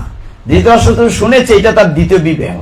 এটা শুনে প্রচন্ড রাগ করেছে। ওরা তো বড় রাজ্যের রাজা, হস্তিনাপুর বিশাল রাজ্য, আর গান্ধার রাজ্যটা ছোট। ওই রাজ্যের সবাইকে অ্যারেস্ট করে এনে জেলে পুরে দিয়েছে। বেটা আমাকে দ্বিতীয় বউ গছিয়েছ। এখন জেলখানায় শকুনি সহ তারাও 100 ভাই।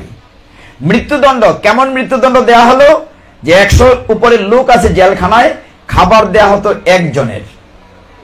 কেউ কি খেতে পারবে? খাবার দিলে সবাই কারাকারি লেগে যাবে।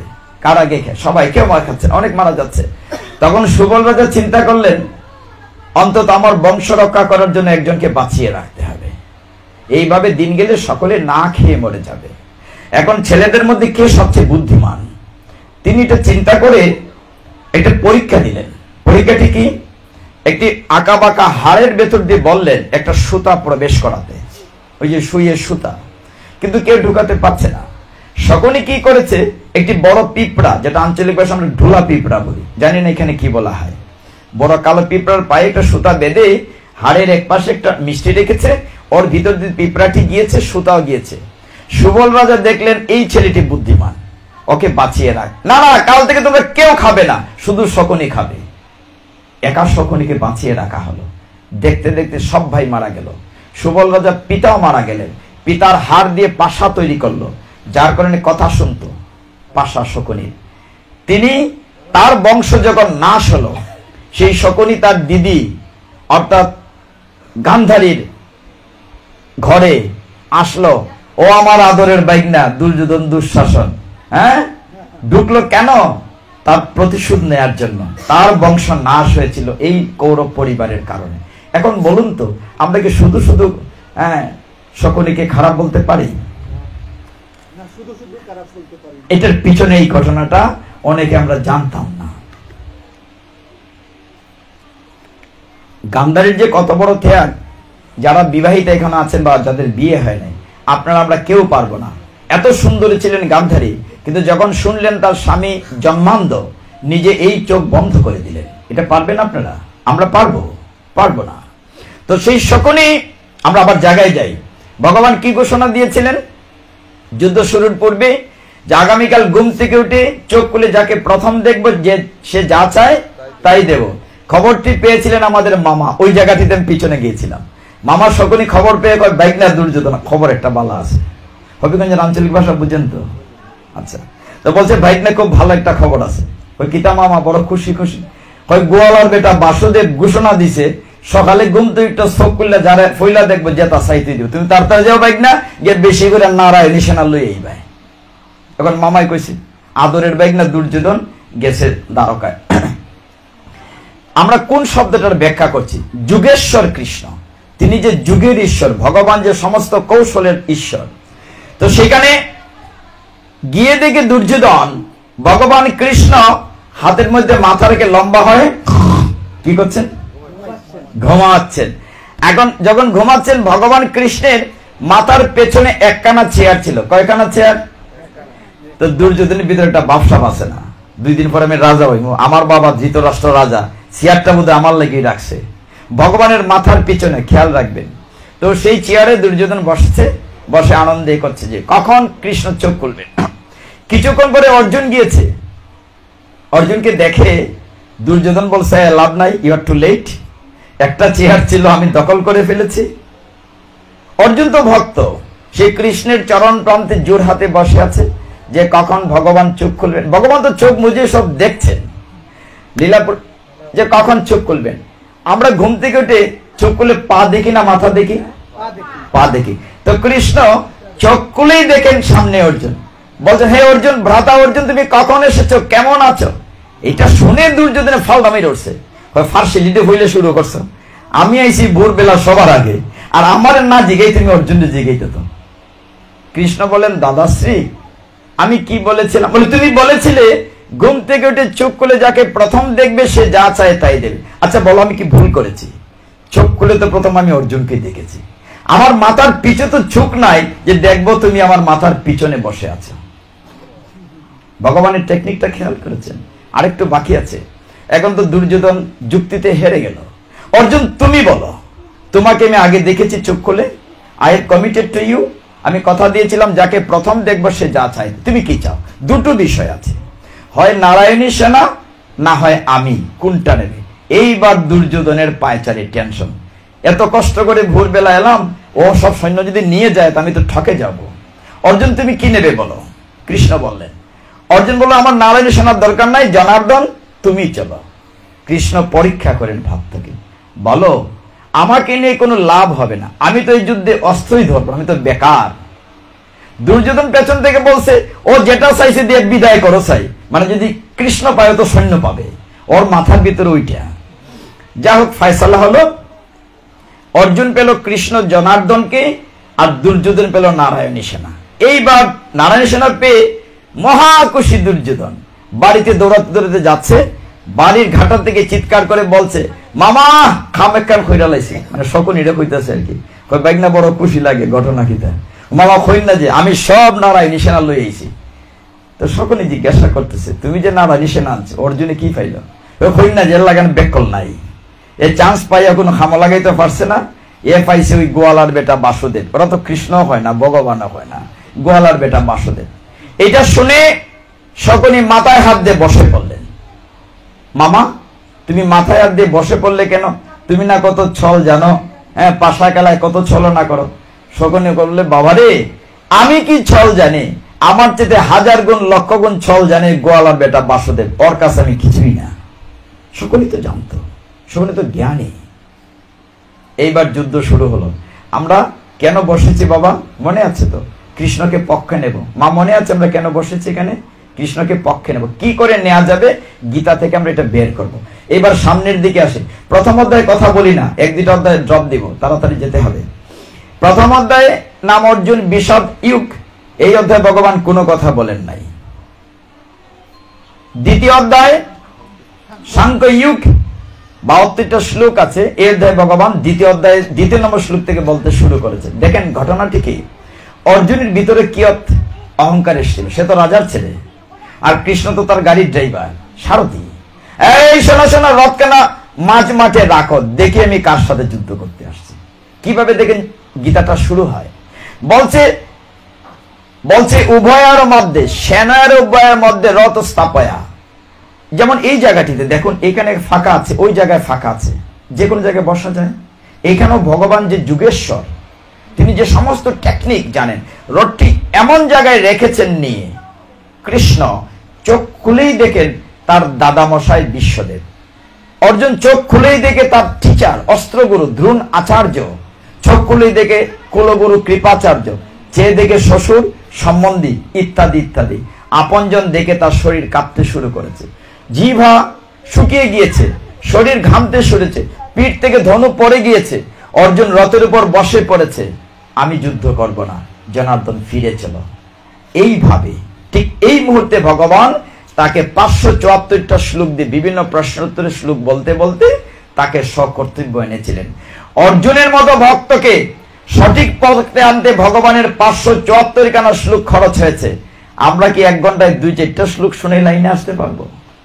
কিন্তু চেষ্টা তো করতে হবে। দেখুন, অর্জুনের কথায় ভগবান মাঝখানে রেখেছেন কেন?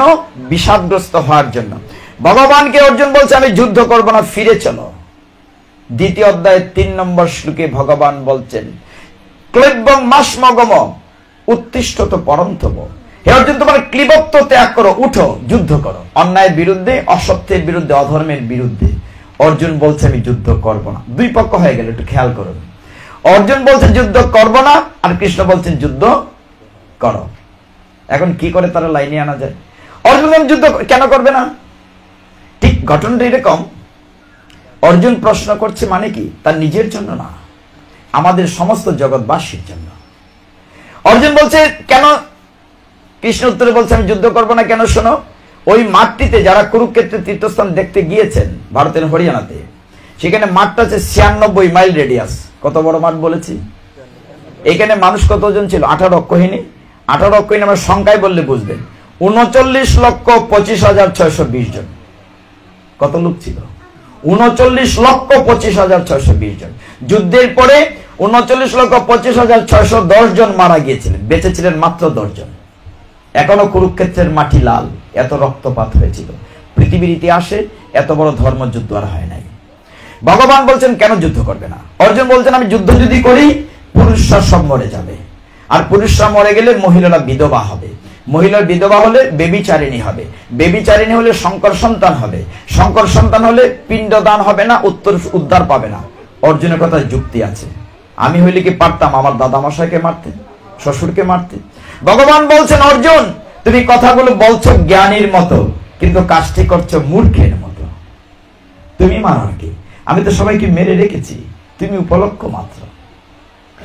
এইবার একজন প্রত্যক্ষ সাক্ষীর কথা বলি আপনাদেরকে। এই যুদ্ধটি কে কে দেখেছিল? সঞ্জয় দেখেছিল গুরুদেবের কৃপায় দিব্য দৃষ্টিতে, আর দেখেছিল অর্জুনের রথের পতাকার মধ্যে হনুমান ছিল, হনুমান দেখেছিল। আরেকটি কাটা মাথা দেখেছিল, আপনাকে বর্বরিক দেখেছিল, একটি কাটা মাথা দেখেছিল। তো বর্বরিক হচ্ছে ভীমের ছেলে ঘটোৎকচ, ঘটোৎকচের ছেলে বর্বরিক। সেই দিকে যাচ্ছে না, সময় যাবে।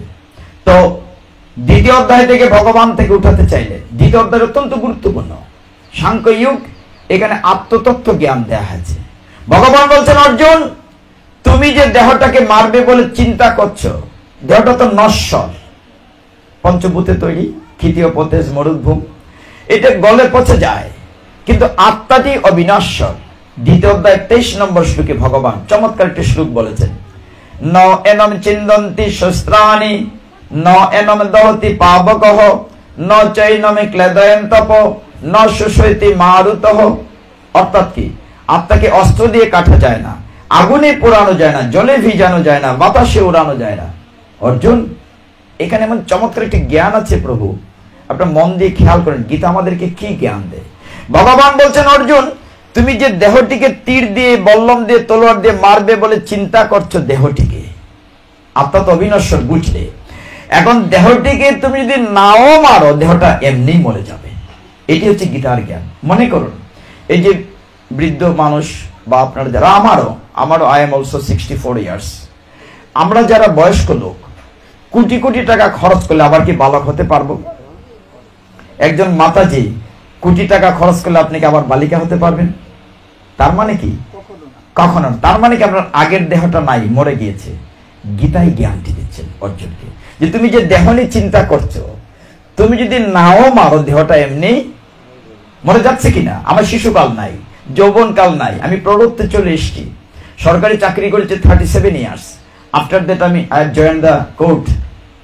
তো সবকিছু মিলিয়ে দেখা গেল যে আমাদের দেহটার প্রতি মুহূর্তে মৃত্যু হচ্ছে। অর্জুন তবু বুঝতে চাইলেন না, আমি যুদ্ধ করব না। এই করে দ্বিতীয় অধ্যায় গেল, আত্মজ্ঞান দিলেন। তৃতীয় অধ্যায় কর্মযুগ গেল, চতুর্থ অধ্যায় জ্ঞান যুগে আসলেন।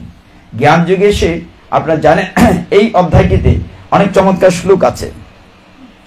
তো সেখানে যে শ্লোকটি আপনি আলোচনা করেন 7-8, সেটা আমি বলবো না, যথাযথ সকলেই জানেন। 9 নম্বর শ্লোকটা বলি। অর্জুনের একটি প্রশ্ন ছিল সেখানে, যে আমি তোমার কথা মানি না। কেন মানবো তোমার কথা? তুমি দেখতে আমার মতো। যুদ্ধের সময় কৃষ্ণ অর্জুন পিটাপিটি, 71 বয়স আর 73 বয়স। অর্জুনকে দেখতে অনেকটা কালো, কৃষ্ণের মতো ছিল। তো অর্জুন বলছে আমি তোমার কথা শুনতে চাই না, আমার বরং জন্মের ঠিক আছে, আমি রাজার ছেলে, আর তোমার বেটার জন্ম হয়েছে জেলখানাত। হ্যাঁ, তখন ভগবান বলেন হাসতে হাসতে, অর্জুন হ্যাঁ সকলেই ভুলটা করছে, তুমি, আমার তো জন্মই হয় না, আমি তো অজ। কৃষ্ণ আরেকটা নাম হচ্ছে অজ। অজ মানে যার কখনো জন্ম হয় না।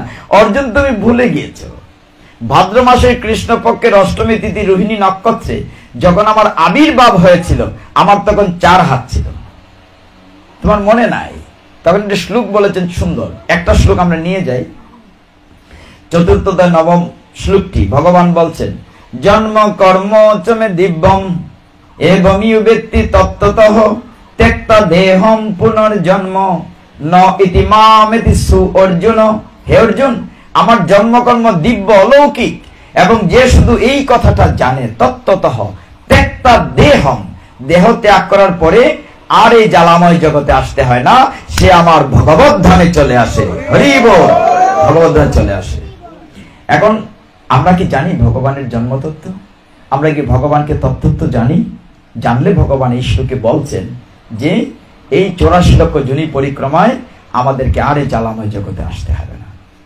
চতুর্থ অধ্যায় পার হয়ে 5ম অধ্যায় কর্মসন্ন্যাস, তারপরে অভ্যাস, তারপরে যেতে থাকেন 7ম অধ্যায়ের নাম জ্ঞান বিজ্ঞান যুগ। আপনারা যারা নিয়মিত গীতা পড়েন তাদের জন্য সুবিধা। একটি কথা অপ্রিয় হলে সত্য বলি, বিভিন্ন বাগানে আমরা গীতা পাঠ করতেও যাই। হবিগঞ্জের বিভিন্ন জায়গায় বাগান আছে, বেগম কান চা বাগান, বিভিন্ন আমো চা বাগান। আপনারা শুনলে অবাক হবেন যে বাগানের চা শ্রমিকদেরকে আমরা অবহেলা করতাম, আমরা কুলি বলতাম, এখনো কেউ কেউ বলি। শুনলে অবাক হবেন, তারা ওই ছোট ছোট ছেলে মেয়েরা প্রচন্ড রকম গীতা অধ্যয়ন করে। আমি যখন শ্লোক বলি তাদের ঠোঁট নড়ে, ঠোঁট নড়লে বোঝা যায় তার কমন পড়েছে। কিন্তু আমরা যারা নিজেদেরকে শিক্ষিত বলে দাবি করি, আমরা গীতা অধ্যয়ন করি না, অনেকেই না। সেদিন গিয়েছিলাম পাহাড়পুর, 12 থেকে 14,000 বক্তা হবে। জিজ্ঞাসা যখন করলাম কয়জন গীতা পড়েন, 10টা না 11টা হাত উঠেছে মাত্র। সবাই মনে করেন কি মারা গেলে গীতাটা বুকের উপরে দিব আর গীতায় তাহলে হেলিকপ্টার করে স্বর্গে লয়ে যাবো। নেভার, কখনো না। আপনি জীবনে গীতা পড়লেন না। আমাদের কি সৌভাগ্যের কথা, দুর্ভাগ্যেরও কথা। আমরা একেবারে মাগনা মাগনা হিন্দু, বুঝেননি কথাটা? কিছুই করা লাগে না, হিন্দুর করে জন্মেছে, গীতাও পড়া লাগে না, ভাগবত পড়া লাগে না, পূজা অর্চনা করা লাগে না। 90% লোকের কিছুই করা লাগে না। মায়েরা যদি অনেকে সন্ধান করেন বা দ্বীপ দেন, মায়েরা আবার তার মেয়েটারে ডাকেন, আসো, ছেলেটারে ডাকেন না, কোথাও কোথাও। কিন্তু এইভাবে চলতে দেওয়া যায় না। আপনাদের প্রত্যেককেই অন্তত পরবর্তী প্রজন্মের ইয়াং জেনারেশনের জন্য গীতা অধ্যয়ন করতে হবে নিয়মিত। গীতায় ভগবান কি বলতে চেয়েছেন, কেন আমরা গীতাকে প্রাধান্য দিচ্ছি? একটি মাত্র গ্রন্থ, আমাদের সনাতন শাস্ত্রে 18টি পুরাণ আছে, আপনারা সকলেই জানেন। ব্রহ্মবৈবর্ত পুরাণ, ব্রহ্মাণ্ড পুরাণ, বিষ্ণু পুরাণ, গরুড় পুরাণ, বায়ু পুরাণ, শিব পুরাণ, লিঙ্গ পুরাণ, 18টা পুরাণ, 18টা উপপুরাণ আছে, 108টি উপনিষদ আছে। কিন্তু বলা হচ্ছে সর্বোপনিষদ গাবদুগ্ধ গোপালনন্দন। আপনি কিছুই পড়ার দরকার নাই, এত সময় যদি না থাকে অন্তত গীতাটা পড়েন। গীতা পড়লে সব পড়া হয়ে যাবে। কিন্তু দুর্ভাগ্য, আমরা গীতা পড়ি না। কেন পড়ি না? এটার দুটি কারণ আছে। এক, এক সময় এটা দূরে রাখা হতো, ধৈর্য না ছিল না, যে মহাপ্রভুর কথা বলেছি। আরেকটি ছিল সংস্কৃতকে, যদিও বাংলায় লেখা আছে কিন্তু বড় বড় শব্দ, 18-19টা অক্ষরে মিলে একটি শব্দ, পড়লে মনে করে দাঁত ভেঙে যায় না, ভেঙে ভেঙে পড়লে বুঝতে সুবিধা হবে। আমরা সেই সপ্তম অধ্যায়ে, গণিত কাটা দ্রুত করছি, সপ্তম অধ্যায়ে নাম হচ্ছে জ্ঞান বিজ্ঞান যুগ। কোথাও লেখা আছে শুধু বিজ্ঞান যুগ। কে কে গীতা পড়ি? কজন গীতা পড়ি? একজন মা, 2 জন, 3 জন, 4 জন, 5 জন, 6 জন, 7 জন, আর ছোটরা পড়ে, খুব খুশি হলাম তাদের জন্য। আমরা একটু জোরে বলি হরি বল, হরি বল, হরি বল। যারা পড়ে তাদের জন্য, আর যারা পড়ে না তাদের জন্য না। খুব ভালো লাগলো ছোটরা পড়ছে। এটি আশার বাণী। একটা সময়ে ছিল না খুব ব্যবস্থা, এখন অনেক অলিতে গলিতে গীতা সংঘ হচ্ছে, তারপরে গীতা স্কুল হচ্ছে, পরিবর্তন এসছে। তো সেই সপ্তম অধ্যায়ের নাম কি বলেছে? জ্ঞান বিজ্ঞান যুগ বা বিজ্ঞান যুগ। এইখানে সে অর্জুন একটা পয়েন্ট পেয়েছে, ওই যে আমরা কোর্টে যখন ক্রস করি, যে কৃষ্ণকে আটকানোর জন্য এই যে আমাদের সংসারটা বাবা, এই যে পিতা পুত্র শ্বশুর শাশুড়ি দাদু মশাই বিশ্ব সত্য, এই মায়া তো ভগবানের তৈরি, মায়াটা ভগবান তৈরি না? তখন কৃষ্ণ বলছে এদেরকে মেরে ফেলো, আমি কি করে মায়ার মানুষ মানি? ঠিক এরকম একটা পয়েন্ট আছে সপ্তম অধ্যায়ের 14 নম্বর শ্লোক। 14 শ্লোকটিতে কি আছে? ভগবান বলছেন মম মায়া দূরত্বয়া দৈবিহী গুণময়ী মম মায়া দূরত্বয়া। পড়েছ মা শ্লোকটিতে? উপরে লেখা আছে মম মায়া দূরত্বয়া। অর্জুন বলছে হে জনার্দন, তুমি বলেছ তোমার মায়া কাটানো কঠিন। লাইনটার অর্থ তো তাই দাঁড়ায়, আমার মায়া কাটানো কঠিন, মম মায়া দূরত্বয়া। কৃষ্ণ তুমি বলেছ মায়া কাটানো কঠিন, তাহলে আমি কি করে মায়ের মানুষ মারি? ভগবান বলেন অর্জুন, শ্লোকে তো 2টা লাইন অনুষ্ঠুপ ছন্দে 32 অক্ষর, বলে তুমি উপরের লাইনটা পড়েছো, নিচের লাইনটা তো পড়ো নাই। উপরের লাইনে ভগবান বলছেন মম মায়া দূরত্বয়া, নিচের লাইনে ভগবান বলছেন মাম এবজে প্রপদ্যন্তে। প্রপদ্যন্তে মানে সারেন্ডার, আত্মসমর্পণ। মাম মানে আমার কাছে, যে মাম এবজে প্রপদ্যন্তে মায়া মেতাম তরন্তিতে, আমার কাছে যে আত্মসমর্পণ করে আমি তার মায়ার বাঁধন কেটে দেই। সমাধান আছে কিনা? প্রথম লাইনে বললেন আমার মায়া কাটানো কঠিন, পরের লাইনে বললেন আমার কাছে যে সারেন্ডার করে আমি তার মায়ার বাঁধন। তাহলে আমাদের কি করতে হবে? ভগবানের কাছে সারেন্ডার করতে হবে। আরেকটু আগাই, এখানে একটি প্রশ্ন ছিল সুন্দর। অর্জুন জিজ্ঞাসা করেছিল জনার্দন, তুমি যে বলেছো তোমার কাছে আত্মসমর্পণ করলে মায়ের বাঁধন কেটে দাও, সবাই কি তোমার কাছে আত্মসমর্পণ করে?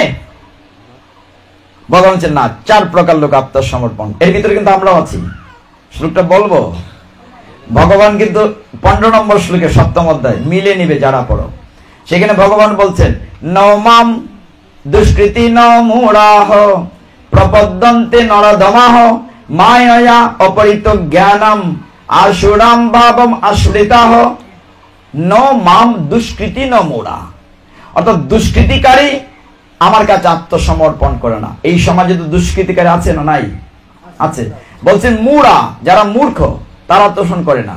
তারপর বলছেন যার ভাবটা অসুরের মতো সে আত্মসমর্পণ করে না। আর যে লেখাপড়া করতে করতে এমন জ্ঞানী হয়েছে, ভগবান বলে কিছু আছে নাকি, মায়া অপরিত জ্ঞানম, যার জ্ঞানটা মায়া দ্বারা হাইজেক হয়ে গেছে, সেও আমার কাছে আত্মসমর্পণ। তাহলে 4 প্রকার লোক আত্মসমর্পণ করে না। এর ভিতরে কিন্তু আমরাও আছি কোনো না কোনো ভাবে। ছোট্ট একটা গল্প বলি, কারণ আপনার শ্লোক শুনতে শুনতে কঠিন হয়ে যাচ্ছে, এটা সহজ করে দেই। একবার এক দেশে একজন ব্যবসায়ী ছিলেন, তিনি তুলার ব্যবসা করতেন। তখন গাড়ি ঘোড়া ছিল না, অনেক আগের কথা। তো তার একটি গাধা ছিল আমার মতো। তো গাধার পিঠে করে তুলার বস্তা বেঁধে দিতেন, আর সে বাজারে যেত। কিছুদিন পরে তিনি দেখলেন তার ব্যবসাটি ভালো চলছে না। তো তিনি তখন ব্যবসা পরিবর্তন করে লবণের ব্যবসা শুরু করলেন। গাধার পিঠে আবার বাড়ি বোঝা না দিলে যায় না। সে লবণের বস্তা নিয়ে যাচ্ছে, যেতে যেতে রাস্তায় একটি ছোট্ট জলাশয় ছিল, ডুবা, খুব বেশি জল না। পা পিছলে গাধাটি পড়েছিল। ওই পারে যখন উঠলো দেখলো ওজন কমে গেছে। পিঠে কিসের বস্তা ছিল? লবণের বস্তা। ওজন কমে গেল। গাধাটি ভাবলো আমি তো বুদ্ধিমান হয়ে গেলাম, জলে ডুবলে ওজন কমে যায়। প্রথম দিন তো পা পিছলে পড়েছিল, পরের দিন ইচ্ছে করে জলে ডুব দিচ্ছে, ওই পারে উঠছে। বাহ, আমার তো জ্ঞান হয়ে গেছে, ডুব দিলে ওজন কমে যায়। ব্যবসায়ী দেখলেন তার ব্যবসা মন্দ যাচ্ছে, তিনি আবার আগের ব্যবসায় চলে গেলেন। তোলার বস্তা পিঠে বাঁধা করে দেওয়া হলো। গাধাটি তো জানে না আমার মতো, জলে নেমেছে কিন্তু ওই পারে গিয়ে উঠতে পারে না। হরি বল, পারবে উঠতে? তো ওরকম যারা মোড়া তারা ভগবানের আত্মসমর্পণ করে না। আরেকটি বাস্তব উদাহরণ বলি, ওই যে বলছি মায়া অপরিত জ্ঞানাম, যাদের জ্ঞানটি মায়া দ্বারা অপরিত হয়েছে। এক জায়গায় পাঠিয়ে গিয়েছে, আপনার বয়সী হবে একজন যুবক, জিন্সের প্যান্টেন পরা।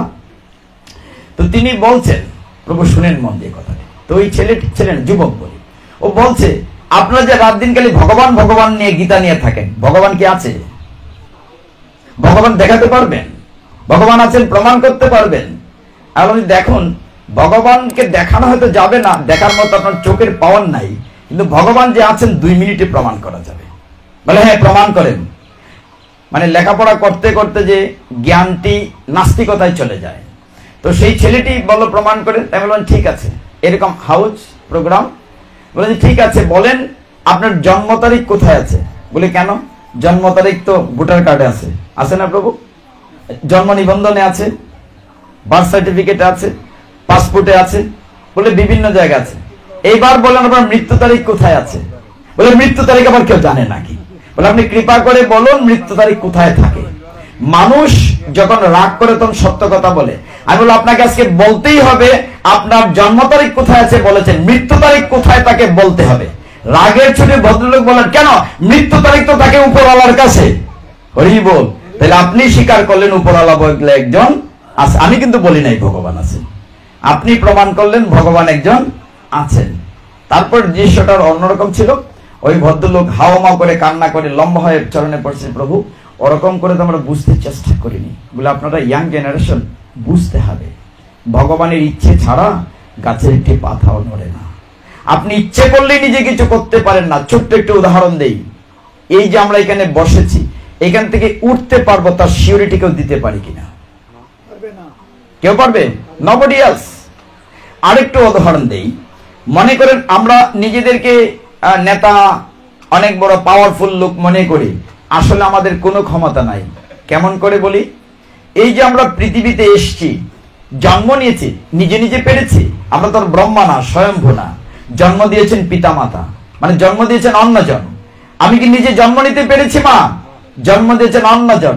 আপনি আমি যতটুকু পড়াশোনা করেছি, জ্ঞানার্জন করেছি, জ্ঞানটি দিয়েছেন অন্যজন। আপনার আমার টিচার। তাহলে জন্ম দিয়েছেন অন্যজন, জ্ঞান দিয়েছেন অন্যজন। যারা আমরা চাকরি করি, চাকরিও দিয়েছেন অন্যজন। যেদিন আমি মারা যাব, আপনি আমি যেদিন দেহ রাখবো, আমি যত বড় ক্ষমতাশালী হই, আমি কি নিজে হেঁটে শ্মশানে যেতে পারবো? আমাকে কাঁধে করে নিয়ে যাবে অন্যজন। তাহলে আমার ক্ষমতাটা কোথায়? একটু ভাবুন না। আর গীতা পাঠ তো হবেই, আসল তথ্যে যান। আমার কি পাওয়ার আছে? আমি মনে করি আমি অনেক কিছু না। আমাকে জন্ম দিয়েছেন অন্যজন, জ্ঞান দিয়েছেন অন্যজন, চাকরি দিয়েছেন অন্যজন, ব্যবসা দিয়েছেন অন্যজন। যেদিন মারা যাবো সেদিন আমি নিজে হেঁটে শ্মশানে যেতে পারবো না, আমাকে কাঁধে করে নিয়ে যাবে অন্যজন। হোয়ার ইজ মাই পাওয়ার? আমার ক্ষমতা কোথায়? অর্জুনকে সেই কথাটা বোঝাতে চাইলেন, তুমি সারেন্ডার টু মি। অর্জুন আত্মসমর্পণ করছে না। অষ্টম অধ্যায় চলে গিয়েছে, অক্ষর ব্রহ্মযুগ। আমি আলোচনা করবো না এটা থেকে, আরেকটু আগাই, সময় কোলানো যাবে না। নবম অধ্যায় চলে যায়। নবম অধ্যায়ের নাম কি? কে কে পড়েন তারা বলেন। রাজবিদ্যা রাজগুহ্য যুগ। এই অধ্যায়ে 34খানা শ্লোক আছে। ভগবান এই অধ্যায়টি একই কথা বলেছেন বেশি। দেখুন, এই অধ্যায়টি খুব গুরুত্বপূর্ণ। রাজবিদ্যা রাজগুহ্য যুগ, গুহ্য মানে গোপন। এখানে অনেক প্রশ্নের উত্তর আপনারা পাবেন এই অধ্যায়টিতে। যেমন অর্জুন যখন জিজ্ঞাসা করেছিল, হে জনার্দন, কেমন করে আমাদের জীবন চালাতে হবে বলো।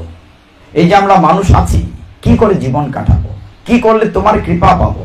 ভগবান 22 নম্বর শ্লোকে বলেছেন, অনন্য চিন্তয়ান্ত মাম যে জনা পর্যয় উপাসতে তেষামে নিত্য অভিযুক্তানাম যোগক্ষেমং বহামি আহম। ভগবান বলছেন, হে অর্জুন, যে অনন্য চিত্তে আমার উপর নির্ভর করে থাকে, আমি তার যুগ এবং ক্ষেম দুটি বহন করি। কি বলেছেন ভগবান? যুগ এবং ক্ষেম দুটি বহন করি। এর অর্থ কি? যুগ মানে আপনার আমার যে সম্পত্তি আছে সেটি ভগবান পাহারা দেন। ক্ষেম মানে আমার যা নাই অথচ আমি চাই, সেটি ভগবান বলছে আমি নিজে কাঁধে করে এনে দিয়ে যাই। ভগবান কত কৃপালু। ভগবান বলছেন বহামি অহম, মানে বহাম্যহম, আমি বহন করি। ভক্তের বোঝা ভগবান বহন করেন। এই প্রসঙ্গে সুন্দর একটি কাহিনী আছে, শুনেন, ভাল লাগবে। প্রত্যেকটা শ্লোক হচ্ছে সূত্র, আর তার ব্যাখ্যা হচ্ছে ভাগবত। প্রত্যেকটা শ্লোকের এগেইনস্টে একটা গল্প আছে ভাগবতে। আমরা তো সময় নিচ্ছি না বলে বলছি না। যেমন অষ্টম অধ্যায় ছেড়ে আসছি, একটি গুরুত্বপূর্ণ শ্লোক আছে। 5 নম্বর শ্লোকে বলেছেন, অন্তকালে চ মামেব স্মরণ মুক্তা কেলেবরম যে প্রয়াতি মদ ভাবং জাতীয়স্থ নত্র সংশয়। বলছিলেন ভগবান যে মৃত্যুর পূর্বে যে আমার নাম নিবে সে আমার বাড়িতে চলে আসবে। তাইলে তো কইবা সারা বছর কষ্ট করার দরকারটা কি? ভগবান গীতায় বলছেন মৃত্যুর পূর্বে নাম নইলে আমার বাড়ির যাওয়া যায় ভগবত ধামে। তাইলে কার্তিক মাস আইলে আইলে কি কষ্ট, ফলাফানে ক্যালেন্ডার দাগ দেয়। মায় যে একটা আরম্ভ হচ্ছে, নিরামিষ আর শেষ হয় না। একাদশী এলে সর্বনাশ, আজকে না খাই তখন লাগবো। আজকে যে আমরা উপবাস, সময় কি যাচ্ছে না? আমি কি শুয়ে পড়েছি? শক্তি ভগবান দেবে, ওনার উপরে ছেড়ে দেন। দেখুন তো অনেক অনেক, এটা অজামিলের কাহিনী আছে ভাগবতে, অন্তকালের উপরে অনেক কাহিনী আছে, আমি বলিনি। তারপরে শ্লোকটার পর আছে ভারত মহারাজের কাহিনী আছে। কোথায় এসেছিলাম? নবম অধ্যায় 22 নম্বর। ভগবান বলছেন আমি ভক্তের বোঝা বহন করি। ভগবান কি বলেছেন? আমি ভক্তের বোঝা বহন করি, বহামি অহম। তখনকার সময়ে অর্জুন মিশ্র নামে একজন দরিদ্র ব্রাহ্মণ ছিলেন। কি নাম বলেছি? অর্জুন মিশ্র। তিনি দেখে দেখে গীতা কপি করতেন। তখনকার কম্পিউটার ছিল না, লেটার প্রেস ছিল না। তিনি দেখে দেখে গীতা লিখতেন। যখন লিখছিলেন, এই জায়গাটিতে লেখা আছে, ভগবান এই শ্লোকে বলেছেন বহামি অহম, আমি ভক্তের বোঝা বহন করি। তিনি ভেবেছেন লাইনটা বোধহয় ভুল হয়েছে। ভগবান আবার কি করে বহন করেন? হয়তো লেখা উচিত ছিল দধাম্যহম, দান করি। লাল কালিতে টেনে কেটে দিয়েছেন। কিছুদিন পরে, হে ভক্তগণ, ওই ব্রাহ্মণটি গরিব পরিবার, অর্জুন মিশ্রের। তার স্ত্রী ব্রাহ্মণী ঠাকুরানী বলছে, অগো তুমি যাও না একটু রাজার বাড়িতে, অনেকদিন ধরে সংসার যে চলছে না। অনেক পীড়াপিড়ির পরে অর্জুন মিশ্র গেলেন রাজার বাড়িতে। সারাদিন চলে গিয়েছে, সন্ধ্যা সমাসন্ন, দিনমণি পশ্চিমাচল অস্তাচলগামী। এমন সময় অর্জুন মিশ্রের স্ত্রী দেখলেন দুটি বালক তাদের বাড়িতে এসছে, একটি কালো একটি ফর্সা। বাচ্চা দুটির মাথায় অনেক বোঝা, চাল ডাল তরি তরকারি, নিতে পারছে না, টলটলায় মান। তোমরা কারা গো? বলছে আমরা গয়ালার ছেলে গো। কি বলছে? গোয়ালা বলছে না, তাদের ভাষায় বলছে গয়ালার ছেলে গো। এ ধরো ধরো, বোঝা নামাও। এত বোঝা অর্জুন মিশ্র পাঠিয়েছেন, নামিয়েছে। নামিয়ে পরে যখন ঘুরেছে বাচ্চা দুটো, দেখলেন পিঠ দিয়ে রক্ত ঝরছে। সর্বনাশ, তোমাদের পিঠ দিয়ে রক্ত ঝরছে কেন গো? বলে আর বলো না, তোমার মিনসে অর্জুন মিশ্র বোঝা বইতে পারছিলাম না বলে আমাদেরকে রক্তাক্ত করেছে। অর্জুন মিশ্রী প্রচন্ড রাগ করলেন, মনে মনে কষ্ট পেলেন। আজকে আসুক মিনসে, আমি তাকে জিজ্ঞাসা করব, কবে থেকে তুমি এত নিষ্ঠুর হয়েছ? আহারে, বাচ্চা দুটোকে দেখলে মা কি বলবো, এত মায়া লাগে, কুলে নিতে ইচ্ছে করে, এত এত আকর্ষণ। তোমাদেরকে আঘাত করেছে আজকে। নানা কথা বলার সময় নেই, আমরা গরু নিয়ে মাঠ থেকে বাড়ি যাব, বোঝা রাখো। বোঝা নামিয়ে ছেলে দুটি চলে গিয়েছে। অনেকদিন পরে অর্জুন মিশ্রের স্ত্রী এত খাবার পেয়ে, আয়োজন পেয়ে খুব খুশি হলেন। গরিব মানুষ, ইচ্ছে মতো রান্না টান্না করলেন। রান্না টান্না করে গোবিন্দকে নিবেদন করলেন। সমস্ত ঘর একদম মৌম সুঘ্রাণে ভরে গিয়েছে। সন্ধ্যা হয়েছে, অর্জুন মিশ্র বাড়িতে এসছেন। অগো তুমি এত কিছু পাঠিয়েছো, অনেক রান্না করেছি, যাও স্নান করে এসো, খেতে আসো। অর্জুনের চিন্তায় পড়ে, আমি তো কিছু পাঠাইনি। আরে পাঠাওনি কি বলেছো? দুটি বালক এসেছিল গো, কি সুন্দর, কি বলবো। একটি কালো একটি ফর্সা, এত চমৎকার দুটি বালক এসেছিল, কি মায়া লাগে, এত মাথায়। আচ্ছা বলো তো, তুমি কবে থেকে তো নিষ্ঠুর হয়েছ যে ছেলে দুটির পিঠ থেকে রক্ত ঝরছে? তুমি তাদেরকে আঘাত করেছো বোঝা বইতে পারছে না বলে। অর্জুন মিশ্র জ্ঞানী, তিনি বুঝে ফেললেন যে স্বয়ং কৃষ্ণ বলরাম তাদের ঘরে মাথায় করে বোঝা নিয়ে এসেছিলেন। সেটা বুঝে অর্জুন মিশ্র বলছেন হে ঠাকুরানী, তুমি কত ভাগ্যবতী, তুমি স্বয়ং আজকে কৃষ্ণ বলরাম দর্শন করেছো। আমি তো দেখতে পাইনি। এই আঙ্গিনায় আজকে কৃষ্ণ বলরামের চরণ পড়েছে। আমি এই আঙ্গিনায় গড়াগড়ি দিয়ে জীবনটাকে সার্থক করি। অর্জুন মিশ্রের মাঠে পড়ে, উঠোনে পড়ে গড়াগড়ি দিয়ে গাচ্ছেন, হে ব্রাহ্মণী ঠাকুরানী, তুমি কত ভাগ্যবতী, কৃষ্ণ বলরাম স্বয়ং এসে আমার বাড়িতে বুঝা দিয়ে গেছে। আমি যে লাইনটা কেটে দিয়েছিলাম, ভগবান গীতায় বলেছেন আমি ভক্তের বোঝা বহন করি। আমি মনে করেছিলাম ভুল, তাই তো ভগবানের পিঠ জুড়ে রক্ত ঝরছে। আমি কত অপরাধী। অর্জুন মিশ্র মাঠের মধ্যে গড়াগড়ি দিয়ে কাঁদছেন। অর্জুন মিশ্র গড়াগড়ি দিয়ে কাঁদছেন যে আমার জীবনটা সার্থক হোক, যে এই জায়গাটিতে এই উঠোনে আজকে ভগবান কৃষ্ণ বলরামের চরণ ধুলো পড়েছে। আমি কত অভাগা, আমি কত অভাগা। আমি বিশ্বাস রাখতে পারিনি ভগবানের কথার উপরে। ভগবান বলেছেন আমি ভক্তের বোঝা বহন করি, বহামি অহম। প্রত্যেকটি কথা ধ্রুব সত্য। ভগবানের প্রতিটি কথা গীতায় অমিয় সত্য। একটু মন দিয়ে যদি গীতা পড়ি, এই অধ্যায়ে প্রভু নবম অধ্যায়ে অসংখ্য গুরুত্বপূর্ণ শ্লোক আছে, প্রত্যেকটার পেছনে একটা গল্প আছে। 26 নম্বর শ্লোক, 28 নম্বর শ্লোক, কোনটা দেখে কোনটা বলি। আমার একটু অসুবিধা হয় কি প্রভু, আপনাদের কৃপায় সমস্ত গীতা এই জায়গাটিতে আছে মস্তিষ্কে, কিন্তু গীতার শ্লোকে শ্লোকে ফাইট হয়।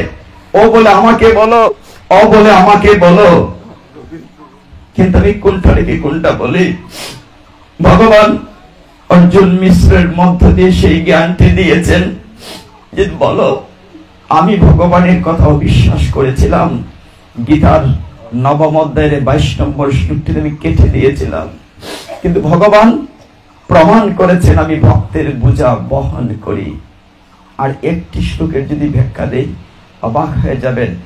31 নম্বর শ্লোকের ভগবান কি বলেছিলেন জানেন? আপনারা অবাক হয়ে যাবেন। আপনারা গীতাতে এভাবে পড়েন না। গীতা মনে করেন যে কঠিন শ্লোক অং অং লেখা আছে, নট দ্যাট। ভগবান 31 নম্বর শ্লোকে বলেছেন, আগে 28টা বলে যায় যে কোনটা রেখে কোনটা বলি। 28-এ ভগবান বলেছেন ইয়ৎ করোষি তস্নাসি। ভগবান বলছেন মদ অর্পণম, তুমি যা করো যা খাও, ভগবান বলছেন তুমি আমাকে অর্পণ করে খাও। এই সমস্ত বিশ্ব ব্রহ্মাণ্ডের মালিক ভগবান কিনা মা? সবকিছুর মালিক তো ভগবান। এখন ভগবানের জিনিস ভগবানকে না দিয়ে যদি খাই, তাহলে তো চুরি করে খাওয়া হলো, ঠিক না প্রভু? ভগবান বলছেন আমার জিনিস আমাকে না দিয়ে খেলে মানে তুমি চুরি করে খেলে। এই আসরে আমরা অনেক চুর চুন্নি আছি কিনা? ভগবানকে না দিয়ে খাই।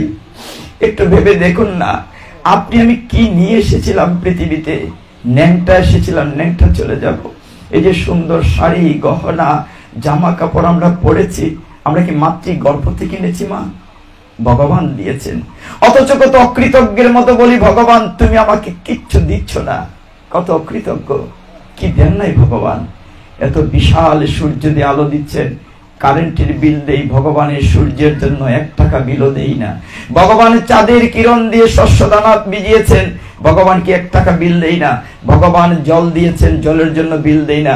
গত 20 সালে করোনার সময় আপনারা দেখেছেন কোটি কোটি টাকা ব্যাংকে পড়ে আছে, অক্সিজেন নাই সিলিন্ডার, হাসপাতালে বহু লোক অক্সিজেনের অভাবে মারা গেছে।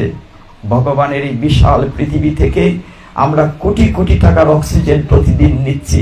নাকের ডগায় যদি একটি মিটার থাকতো বুঝতে পারতেন ভগবানের পৃথিবী থেকে কত কোটি টাকার অক্সিজেন নিচ্ছি। ভগবানকে 1 টাকা বিল দেই আমরা, অথচ বলি ভগবান তুমি আমায় কিচ্ছু দিচ্ছ না।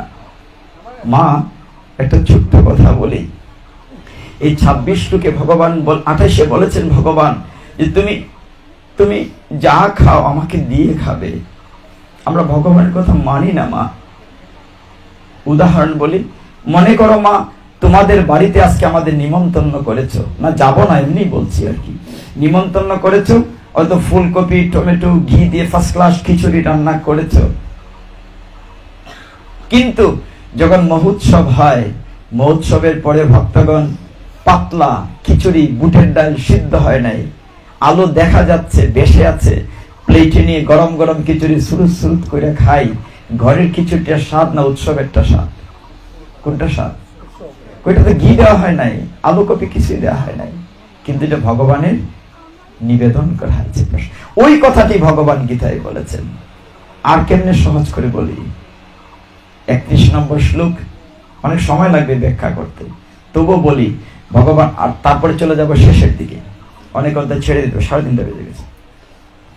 ভগবান অর্জুনকে দিয়ে বলেছেন, অর্জুন আমি বলবো না, তুমি আমার হয়ে জগৎবাসীকে প্রতিজ্ঞা করে জানিয়ে দাও আমার ভক্তের কখনো বিনাশ হয় না। একটু ভাবুন না গীতায় কি বলেছেন। ভগবান বলছেন কন্তেও প্রতিজানিহি নমে ভক্ত প্রণশ্যতি, আমার ভক্তের কখনো বিনাশ হয় না। একটা উদাহরণ শুনুন আজকে, বলে যাই ভক্তের যে বিনাশ হয় না, প্রহ্লাদের অনেক কাহিনী শুনেছেন, যেহেতু গীতা মহাভারতের অংশ আমি মহাভারত থেকে বলবো। যুদ্ধ 10 দিন পর্যন্ত সেনাপতি ছিলেন কৌরব পক্ষে বিশ্বদেব, ঠিক না? বিশ্বদেব যখন সরসজ্জায় শুয়ে থাকলেন 58 দিন, তখন সেনাপতি হলেন দ্রোণাচার্য কৌরব পক্ষের। তখন ভীম কি করছে, একটা একটা ভাইকে ধরে আছাড় মেরে মারতেছে। অনেক ভাই চিৎকার করে বলছে, দুর্যোধনকে ডাকে, দাদা বাঁচাও। দুর্যোধন রথ থেকে নেমে আসতে পারে না। পারে না কেন? অর্জুনের একটা ছেলে ছিল, তার নাম অভিমন্যু। আমরা যারা মহাভারত দেখেছি তো জানার কথা আপনাদের। অভিমন্যু এমন একটা তীর মারে, একটা ফায়ার রিং আগুনের বলয় হয়, যার কারণে দুর্যোধন এসে ভাইকে সাহায্য করতে পারে না। অনেক মারা গেল ভাই। কৌরব পক্ষে মিটিং বসলো, যদি এইভাবে চলতে থাকে আমরা হেরে যাব, আগে অভিমন্যুকে মারতে হবে। এবার মায়েদের বেলা একটা কথা বলি, অনেক শাশুড়ি মা বৌমা যখন পোয়াতি হয়, সন্তান সম্ভব থাকে, তখন আমরা বলি তুমি গীতা পাঠে যাইও না, ঠাকুর করে যাইও না। এই সময় বেশি করে গীতা পাঠে যেতে হবে, বেশি করে ভাগবত শ্রবণ করতে হবে। যেমন প্রহ্লাদ মহারাজের মার নাম ছিল কয়াদু। নারদ মুনির আশ্রমে থাকাকালীন পেটের ভিতর থেকেই ভাগবত জ্ঞান অর্জন করেছিলেন। অর্জুনের স্ত্রী কে তিনি চক্রের ঢুকার নিয়ম বলতেছিলেন, কিন্তু অর্ধেক শোনার পরে সুভদ্রা ঘুমিয়েছিল। অভিমন্যু চক্রের ঢুকার নিয়মটা শুনেছে, বের হওয়ার নিয়মটা শুনতে পায় না। মা ঘুমিয়েছে, গর্ভস্থ শিশুও ঘুমিয়েছে। আপনি একটু সামনে আসি, মাথায় সামনে আসেন, আরো মায়েদেরকে জায়গা দেন, আর একটু সামনে আসেন, মায়েরা সামনে আসেন। ভগবান এই শ্লোকটিতে কি বলেছেন? 31 নম্বর শ্লোকে ছিলাম। ভগবান দীপ্ত কণ্ঠে অর্জুনকে বলেছেন, বলে দাও জগৎবাসীকে প্রতিজ্ঞা করে জানিয়ে দাও আমার ভক্তের কখনো বিনাশ হয় না। দেখুন যুদ্ধ চলছে, সিদ্ধান্ত হলো যে কোনো ভাবেই হোক কাকে মারতে হবে? অভিমন্যুকে আগে মারতে হবে। অভিমন্যুকে কি করে মারবেন? একটি পথ আছে, যদি অভিমন্যুকে চক্রবর ভিতরে ঢুকানো যায়, সিদ্ধান্ত হলো। তখন দুর্যোধনের কাছে জিজ্ঞাসা করলো অন্যরা যে তাকে যে ভিতরে নিয়ে মারবো, যদি অন্য ভাই আসে, বলে অর্জুনকে তো মাঠে ঢুকতেই দেবো না, অর্জুনকে মাঠের উত্তর প্রান্তে রাখবো। বলে আর যে 4 ভাই আছে, যুধিষ্ঠির, ভীম, নকুল, সহদেব। তখন দুর্যোধন, দুঃশাসন, তারা ছিল 100 ভাই, তাদের একটা বোন ছিল, আপনার নাম জানি কিনা, দুঃশলা ছিল তার নাম। দুঃশলার স্বামীর নাম ছিল জয়দ্রথ।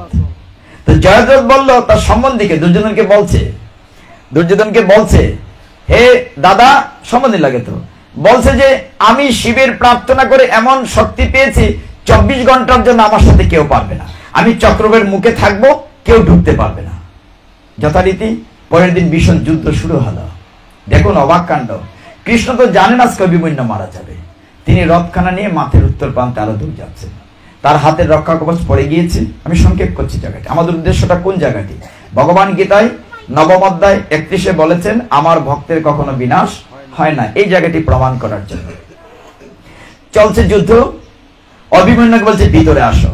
অভিমন্যু চক্রের ভিতরে ঢুকেছে, যুধিষ্ঠির, ভীম কেউ ঢুকতে পারে নাই জয়দ্রথের কারণে। ছোট্ট এইভাবে যদি বলি, 16 বৎসরের নতুন একটি ছেলে, রাজপুত্র, সদ্য বিবাহিত, তার স্ত্রী সন্তান সম্ভবা, তার বর্গে পরীক্ষিত মহারাজ আসবেন, সেই অভিমন্যুকে রক্তাক্ত করছে, আঘাত করছে। সপ্তরথী চিৎকার করে বলছে, যুদ্ধের নিয়ম ছিল একজন একজনের সাথে যুদ্ধ করবে, রথী তোমরা সকলে কেন অ্যাটাক করছো? জ্যাঠামশাই, পারলে একজন একজন আসো, আমার সাথে কেউ পারবে না। ওইদিকে কৃষ্ণ উত্তর প্রান্তে রথ তাপিয়ে দিয়েছেন। অভিমন্যুর দেহে আঘাত পড়ে কৃষ্ণ তার বুকে হাত দেন। অর্জুন বলছে, হে জনার্দন, আমার মনটি বড় কু ডাকছে, চলো না গো ফিরে যাই, আমার ভাল লাগছে না, চলো ফিরে যাই। অর্জুন, রাখো। কিছুক্ষণ পরে যখন সবাই আঘাত করছে, দুর্যোধন চিৎকার করে বলছে, শোনো তোমরা সবাই, অভিমন্যুকে হুটহাট করে মারবে না, তাকে তিল তিল করে কষ্ট দিয়ে মারো, সে যেন আমার পায়ের নিচে পড়ে মৃত্যু ভিক্ষা চায়। ওর কারণে আমার অনেক ভাই মারা গিয়েছে। একদম রক্তাক্ত করছিল। তখন কর্ণ সহ্য করতে পারলেন না। কর্ণ কিন্তু পঞ্চপাণ্ডবের বড় ভাই, জেঠামশাই। রথ থেকে নেমে কর্ণ অভিমন্যুকে এপুড়োফুড় করে তলোয়ার। ওইদিকে কৃষ্ণ রথে বসে কাঁদছেন। অর্জুন বলছে, রথখানা ফিরিয়ে চলো জনার্দন, আমার মনটা বড় কু ডাকছে, নিশ্চয় আমার ছেলের কোনো বিপদ হয়েছে।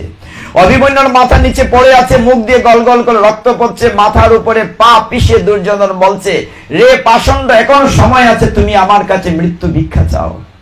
অভিমন্যু বলছে, হে আকাশ, হে বাতাস, তোমরা সাক্ষী থেকো, আমি সব্যসাচী পৃথিবীর সেরা তীরন্দাজ অর্জুনের ছেলে, আমি কারো কাছে ভিক্ষা চাইনি, কারো কাছে আমি ক্ষমা চাইনি, আমি হাসতে হাসতে মৃত্যুকে বরণ করছি।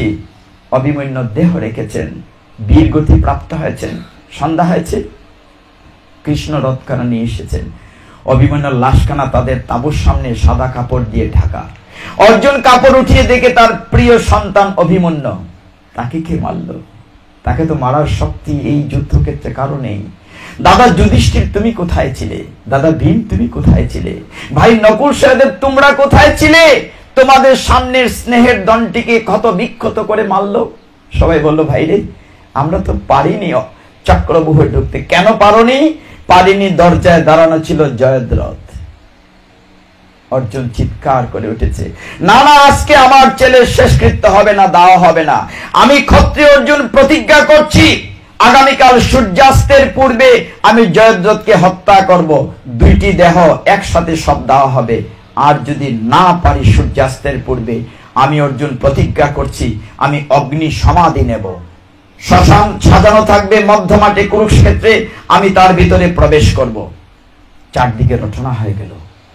কৌরব পক্ষে তারা ভয় পেয়ে গেল। সর্বনাশ, অর্জুনের এত বড় প্রতিজ্ঞা। জয়দ্রথ গেলে দুর্যোধন সম্বন্ধীকে বলো, দাদা কাল তো আমাকে অর্জুন মেরে ফেলবে। বলে, ভাই তুমি কোনো ভয় পেও না, তোমাকে তো মাঠেই রাখবো না।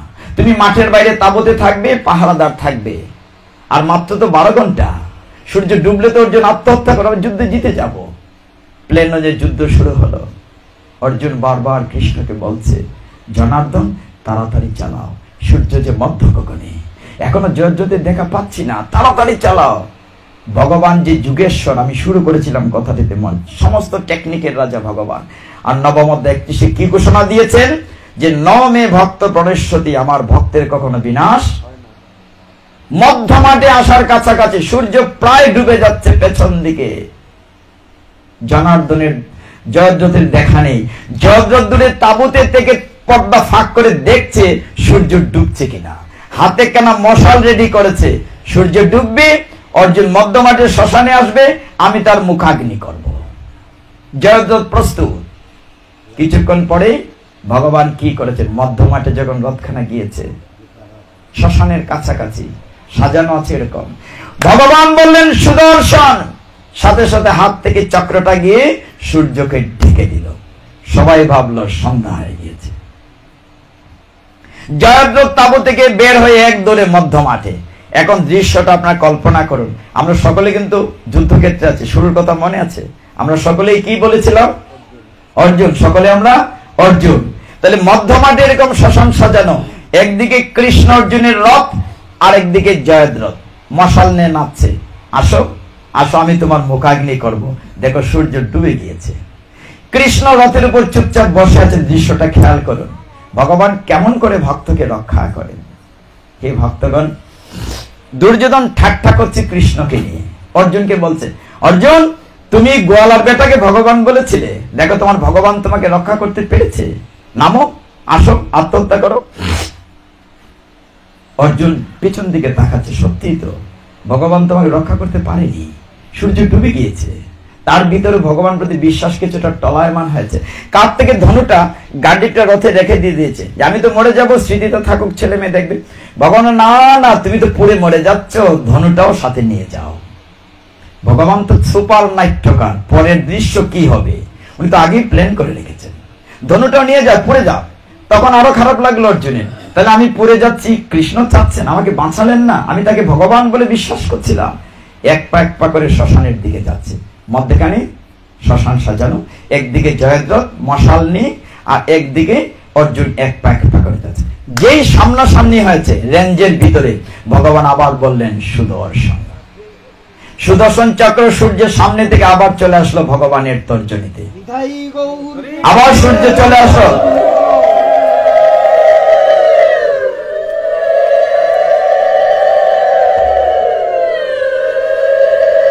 একটু আগে দেখেছিলেন সন্ধ্যা হয়ে গিয়েছে, দেখলেন না এখনো দিন আছে। এইবার কোন দিকে পালাবে, লাফাচ্ছে। ভগবান বললেন, অর্জুন এইবার তুমি মারো। ওই যে ধনুষ হাতে দিয়েছিলেন, এটা কাজে লাগবে তো। কিন্তু ভক্তগণ, জয়দ্রথের মনে পড়ে গেল তার পিতা গভীর অরণ্যে তপস্যা করছেন। পিতার আশীর্বাদে এমন একটি বিষয় আছে যে তার মাথাটি কেটে, যার কারণে মাথাটি মাটিতে পড়বে, সে বাস্ট হয়ে যাবে। তখন জয়দ্রথের মনে হয়েছে, অর্জুন মারো, মারো আমাকে, মারো আমাকে, আমাকে মারলে তুমিও মরে যাবে। দেখেন কিরকম বিপদ, মারলেও বিপদ, না মারলে। ছেলের লাশের সাথে প্রতিজ্ঞা করেছেন, আবার সূর্য ডুবে যাচ্ছে। আমরা সংসারে এরকম সংকটে পড়ি কিনা, কি করব কি করব না, যাব কি যাব না, এইসব সংকট থেকে কে রক্ষা করেন? একমাত্র গোবিন্দ। অর্জুন তখন পিছন ফিরে তাকিয়েছে কৃষ্ণের দিকে, জনার্দনের দিকে। কি করবে? সূর্য ডুবে যাচ্ছে। জয়দ্রথ বলছে, মারো আমাকে, আমাকে মারলে তুমিও বাস্ট হয়ে যাবে, আপত্তি নাই। আমি মরলে কিচ্ছু হবে না, তুমি মরলে পাণ্ডব পক্ষ হেরে যাবে। যেই পেছন পেড়ে তাকিয়েছে কৃষ্ণর দিকে, কৃষ্ণ একটি ছোট্ট কথা বলেছেন, বলেছেন অর্ধেন্দু। কি বলেছেন? অর্ধেন্দু। ইন্দু অর্থ চাঁদ, অর্ধেক ইন্দু অর্ধেক চাঁদ কার মাথায় থাকে? শিব ঠাকুরের মাথায়। অর্জুনের সাথে সাথে মনে পড়ে গেল, তারা যখন বনবাসে ছিলেন তখন শিব ঠাকুর জঙ্গলি সর্দার সেজে তাদের সাথে ফাইট হয়েছিল। অর্জুনের সাথে শুকর হত্যা করেছিলেন। অর্জুনের যুদ্ধে খুশি হয়ে শিব ঠাকুর তাকে একটা অস্ত্র দিয়েছিলেন, পাশুপতি বা পশুপাত তীর, মুখটা অর্ধেক চাঁদের মতো। এই অস্ত্রের বিশেষত্ব ছিল যেখানে বলবে মাথা কেটে সেখানে যাবে। ভগবান জাস্ট একটা শব্দ বলেছেন, অর্জুন অর্ধেন্দু। মনে পড়েছে এইবার ওই অস্ত্রটা কাজে লাগাতে হবে। সে ওম নমঃ শিবায় অস্ত্র স্মরণ করে জয়দ্রথকে মেরেছে, বলল মাথাটি নিয়ে যাও পিতার কোলে। হ্যাঁ, সেই পাশুপাত অস্ত্র যে মেরেছেন, সাথে সাথে তার মাথাটি কেটে নিয়ে ওই গভীর জঙ্গলে পিতার কোলে, আর এটা কি কুল থেকে মাটিতে ফেলে দিয়েছে। পিতাও বাস্ট হয়ে গেছে। এক তীরে পিতা পুত্র উভয়ই শেষ। এখন বলেন, ভগবান তার ভক্তকে রক্ষা করেছেন কিনা? শ্লোকটা কি ছিল? গীতার শ্লোকটা কি ছিল? নবম অধ্যায়ের 31 নম্বর। ভগবান বলছেন, ন মে ভক্ত প্রণশ্যতি, আমার ভক্তের কখনো বিনা। অসংখ্য কাহিনী আছে, রাত দিন বললো গীতার 2 আনা বলা হবে না। আমি লাভ দিয়ে পেছনে চলে যাব, 3:45 বেজে গেছে, 4টায় আমি উঠে যাব। আমাকে সন্ধ্যায় ফিরতে হবে। আজকে গৌর সুন্দর আবির্ভাব তিথি, আমরা উপবাস গিয়ে অভিষেক করাবো, কাজেই আমাদেরকে ছেড়ে দিতে হবে। নবম অধ্যায়ের অসংখ্য শ্লোক, 34 নম্বর শ্লোকটা রেখে যাই, শেষে ক্লোজ দেব। তার পূর্বে একটি অন্যরকম কথা বলে শেষ করি। সেটি হচ্ছে, দেখুন ভক্তগণ, ওই যে বলেছিলাম আমাদের কোনো ক্ষমতা নেই, কিন্তু ভগবানকে ভালোবাসলে ভগবান আপনাকে সহায়তা করেন সব সময়। ত্রেতা যুগে ভগবানের রামচন্দ্র, কিছু বলছেন আমাকে? হরি বল। আচ্ছা ঠিক আছে। ভগবান রামচন্দ্রের রামায়ণ আপনারা অনেকে দেখেছেন না? পড়েছেন। ভগবান রামচন্দ্র, কিন্তু এখনটা হচ্ছে কি, প্রভু আপনার কথার উত্তরে বলতে হয়। অনেকে বলেন, না গো গীতা পাঠে যাওয়ার সময় নাই, যে এখন দিনের বেলা হতে এসছেন, রাত্রে না না সময় নাই, এত ব্যস্ত মায়েরা। আগে দেখতাম আমার মা, জেঠিমা, ঠাকুর দিদিরা এই নতুন বৌমা ঘর লেপতো, উঠান ঝাড়ু দিত, গোবর ছিটা দিত, বাটা মশলায় মশলা আনতো, সুঙ্গা দিয়ে ফোয়াইয়া লাকড়ি দিয়ে রানতো। এরপর দেখতাম মা জেঠিমারা সময় পাইতেন, সন্ধ্যা হলে 91 বইয়া গীতা, ভাগবত, রামায়ণ, মহাভারত পড়তেন, আর খাতা সেলাই করতেন, পাঙ্কা সেলাই করতেন, রুমালে সেলাই করে লিখতেন, ভুলো না আমায়, কত সময় পাইতেন। এখন আমার মনে হয় তখন বোধহয় দিন আসেন 40 ঘন্টা, আর এখন 24 ঘন্টা। হ্যাঁ না গীতা? এখন শোনেন ঘটনাটা, সময় আগেও 24 ঘন্টা, এখনো 24 ঘন্টা। সময়টা খায় কেটায় জানেননি? কইলাই সময়টা 2টা বাক্সয় খায়। ঘরের ভিতরে একটা বাক্স আছে, তো বড় চিনেননি? টেলিভিশন। আরেকটা বাক্স আছে হাতের মধ্যে, এটা কিতা করেন? টাচ মোবাইল করেন। আইসেন না, আপনারা জানেন না যে কথাটা কঠিন কথা কইমু, একেবারে হবিগঞ্জের আঞ্চলিক ভাষায়।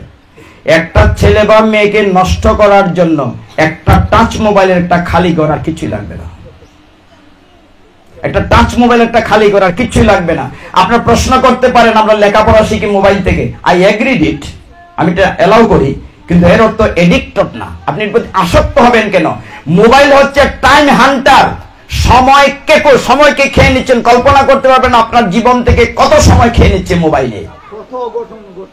অঘটন বাদই দিলাম, একটা ছেলে বাসে আজকে 7টা থেকে ফোন একটু দিক খেলাই, ফেসবুকে ঢুকছে, ইউটিউবে, আরে সব 8টা বেজে গেছে গা, মায় ডাকতেছে ফরাবো, আচ্ছা মা আইতাছি 8:30 9টা বেজে গেছে, এই খাওয়ার সময় স্যার খাওয়া, আরে খাইয়া ফর্মু 11টায় ফর্মু, আজকে 10টা বেজে গেছে, একটু দিক খেলে 12টা বেজে সর্বনাশ, আজকে দিন ফোরা হইলো না, আচ্ছা খুব বুড়ো একটা ফর্মু, রাত্রিটা করতে 12টা বাজিয়ে নিছে, ওর ঘুম থেকে উঠবো কি বুড়ে, উঠতে 9টা।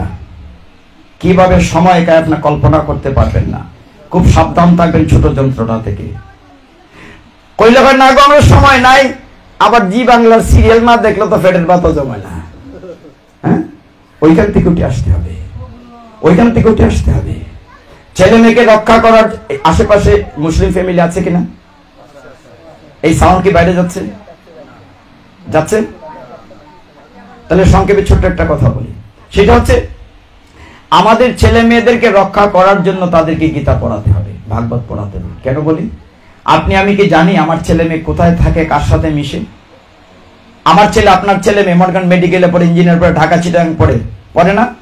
যেমন আপনাদের কৃপায় আমার বড় ছেলে অস্ট্রেলিয়াতে এমএস করতেছে, ছোট ছেলে ঢাকা ভার্সিটিতে আইবিএতে পড়ে। আমি কি জানি আমার ছেলে কার সাথে মিশে?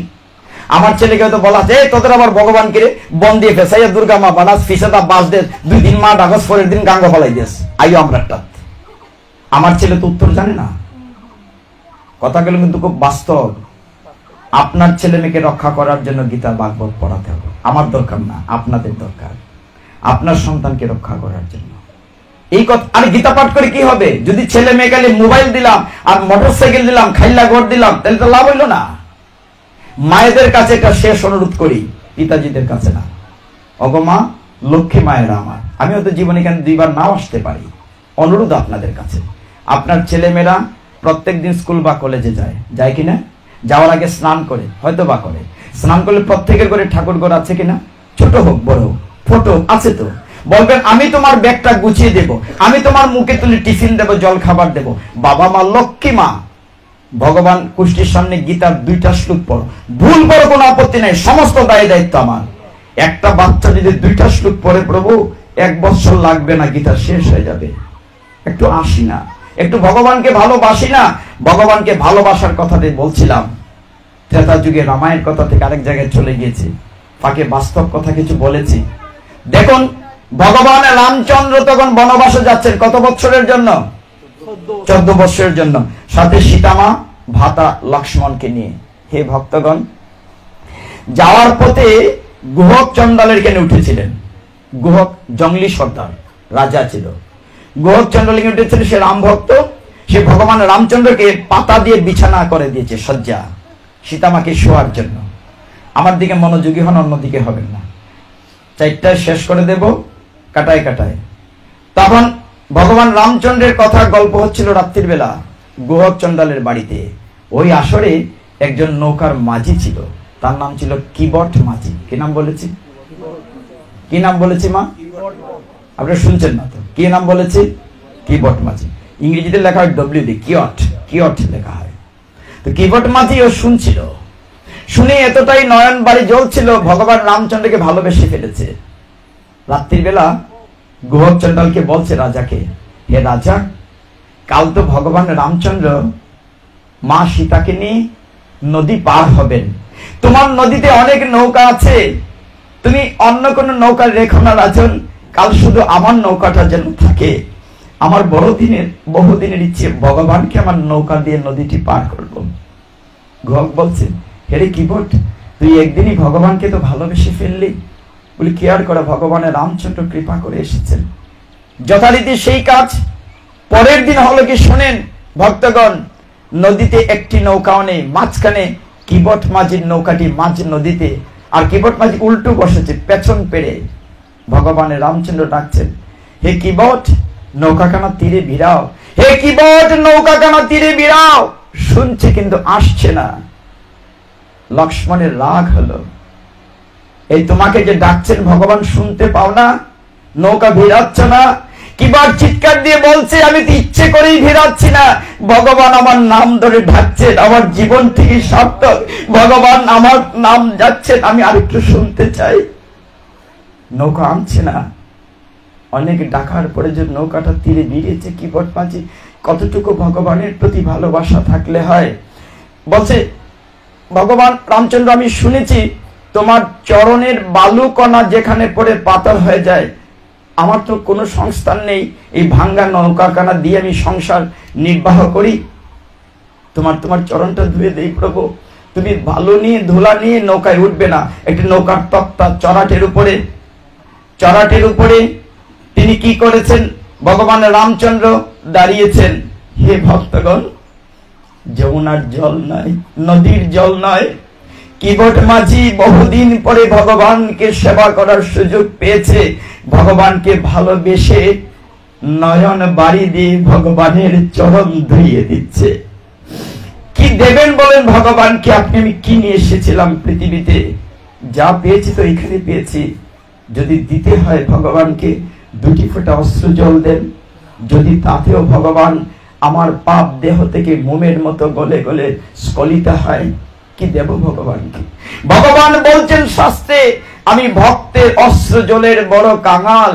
ভগবান বলছেন, আমি ভক্তের অশ্রু জলের বড় কাঙাল, আমি জীবনে কিছু দিতে পারবো না ভক্তকে। ভগবানের সেই কথা কিবট মাঝি নিজের নয়ন বাড়ি দিয়ে ভগবান রামচন্দ্রের চরণ ধুইয়ে দিয়েছে।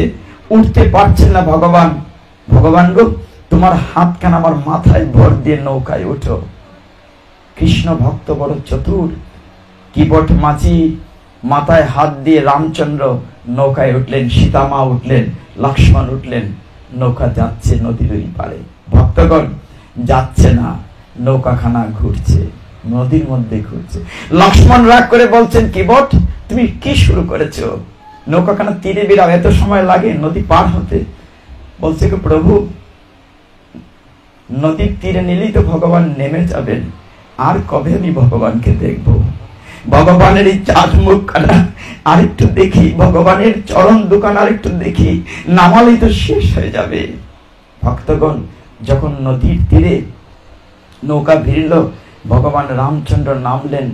কি দেবেন মাঝিকে খেয়া পারের জন্য? কি করি দেবেন? হে ভক্তগণ, একটু নিজেকে প্রশ্ন করুন না। ওনার সাথে কথা হয়েছিল, শেষের দিনের করি আমরা জোগাড় করছি কিনা, কি করছি, কি দিয়ে পার হব? ভগবান রামচন্দ্র বললেন, আমার হাতে একটা আংটি আছে অঙ্গরীয়, সেটা নাও, আমার তো করি দেওয়ার সঙ্গতি নেই এখন। কিবট মাঝি কি বলেছে? বলে, তুমি আমি একই জাত, আমি তোমার কাছ থেকে করি নেব না। বলে, একই জাত কেমন? যে একজন বাসের ড্রাইভার আরেকজন ড্রাইভারের কাছ থেকে ভাড়া নেয় না। ওগো ভগবান রামচন্দ্র, আমিও মাঝি, তুমিও মাঝি। রাম বলছেন, তুমি কিসের মাঝি, বুঝিয়ে বলো। কিবট মাঝি বলছে, আমি হচ্ছি ছোট্ট নদীর মাঝি, আর ভগবান তুমি হচ্ছ ভব নদীর মাঝি। তুমি হচ্ছ ভব নদীর মাঝি। শেষের দিনে তুমি আমার কাছে করি চাইও না, আমি দিতে পারবো না। তুমি আজকে আমাকে করি দিও না। শেষের দিনে তুমি যদি করি চাও, আমি জোগাড় করতে পারবো না। আজকে আমি তোমার কাছ থেকে করি নেব না। তুমিও সেই ভব নদী যেদিন পার করবে, সেদিন তুমি আমার কাছে করি চাইও না, আমি দিতে পারবো না। কি দেব ভগবানকে?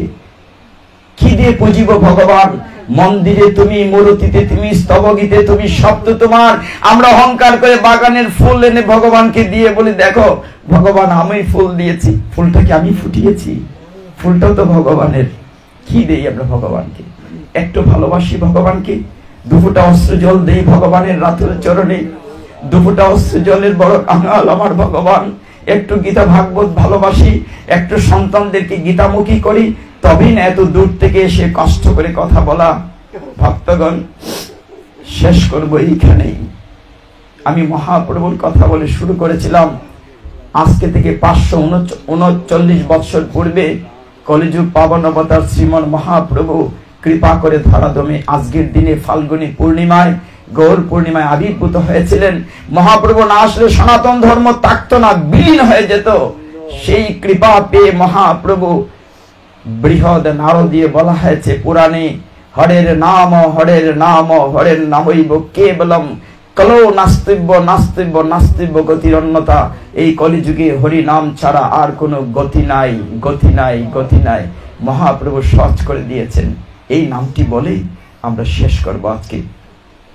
হরে কৃষ্ণ কৃষ্ণ কৃষ্ণ হরে হরে, হরে রাম রাম রাম হরে হরে, হরে কৃষ্ণ কৃষ্ণ কৃষ্ণ হরে হরে, হরে রাম রাম রাম হরে হরে, হরে কৃষ্ণ কৃষ্ণ কৃষ্ণ হরে হরে, হরে রাম রাম রাম হরে হরে।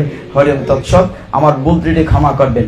ওম যদস্কর পরিভ্রষ্ট মাত্রাহীনঞ্চ যদ্ভবেৎ পূর্ণং ভবতু তৎসর্বং তৎপ্রসাদাৎ জনার্দনং।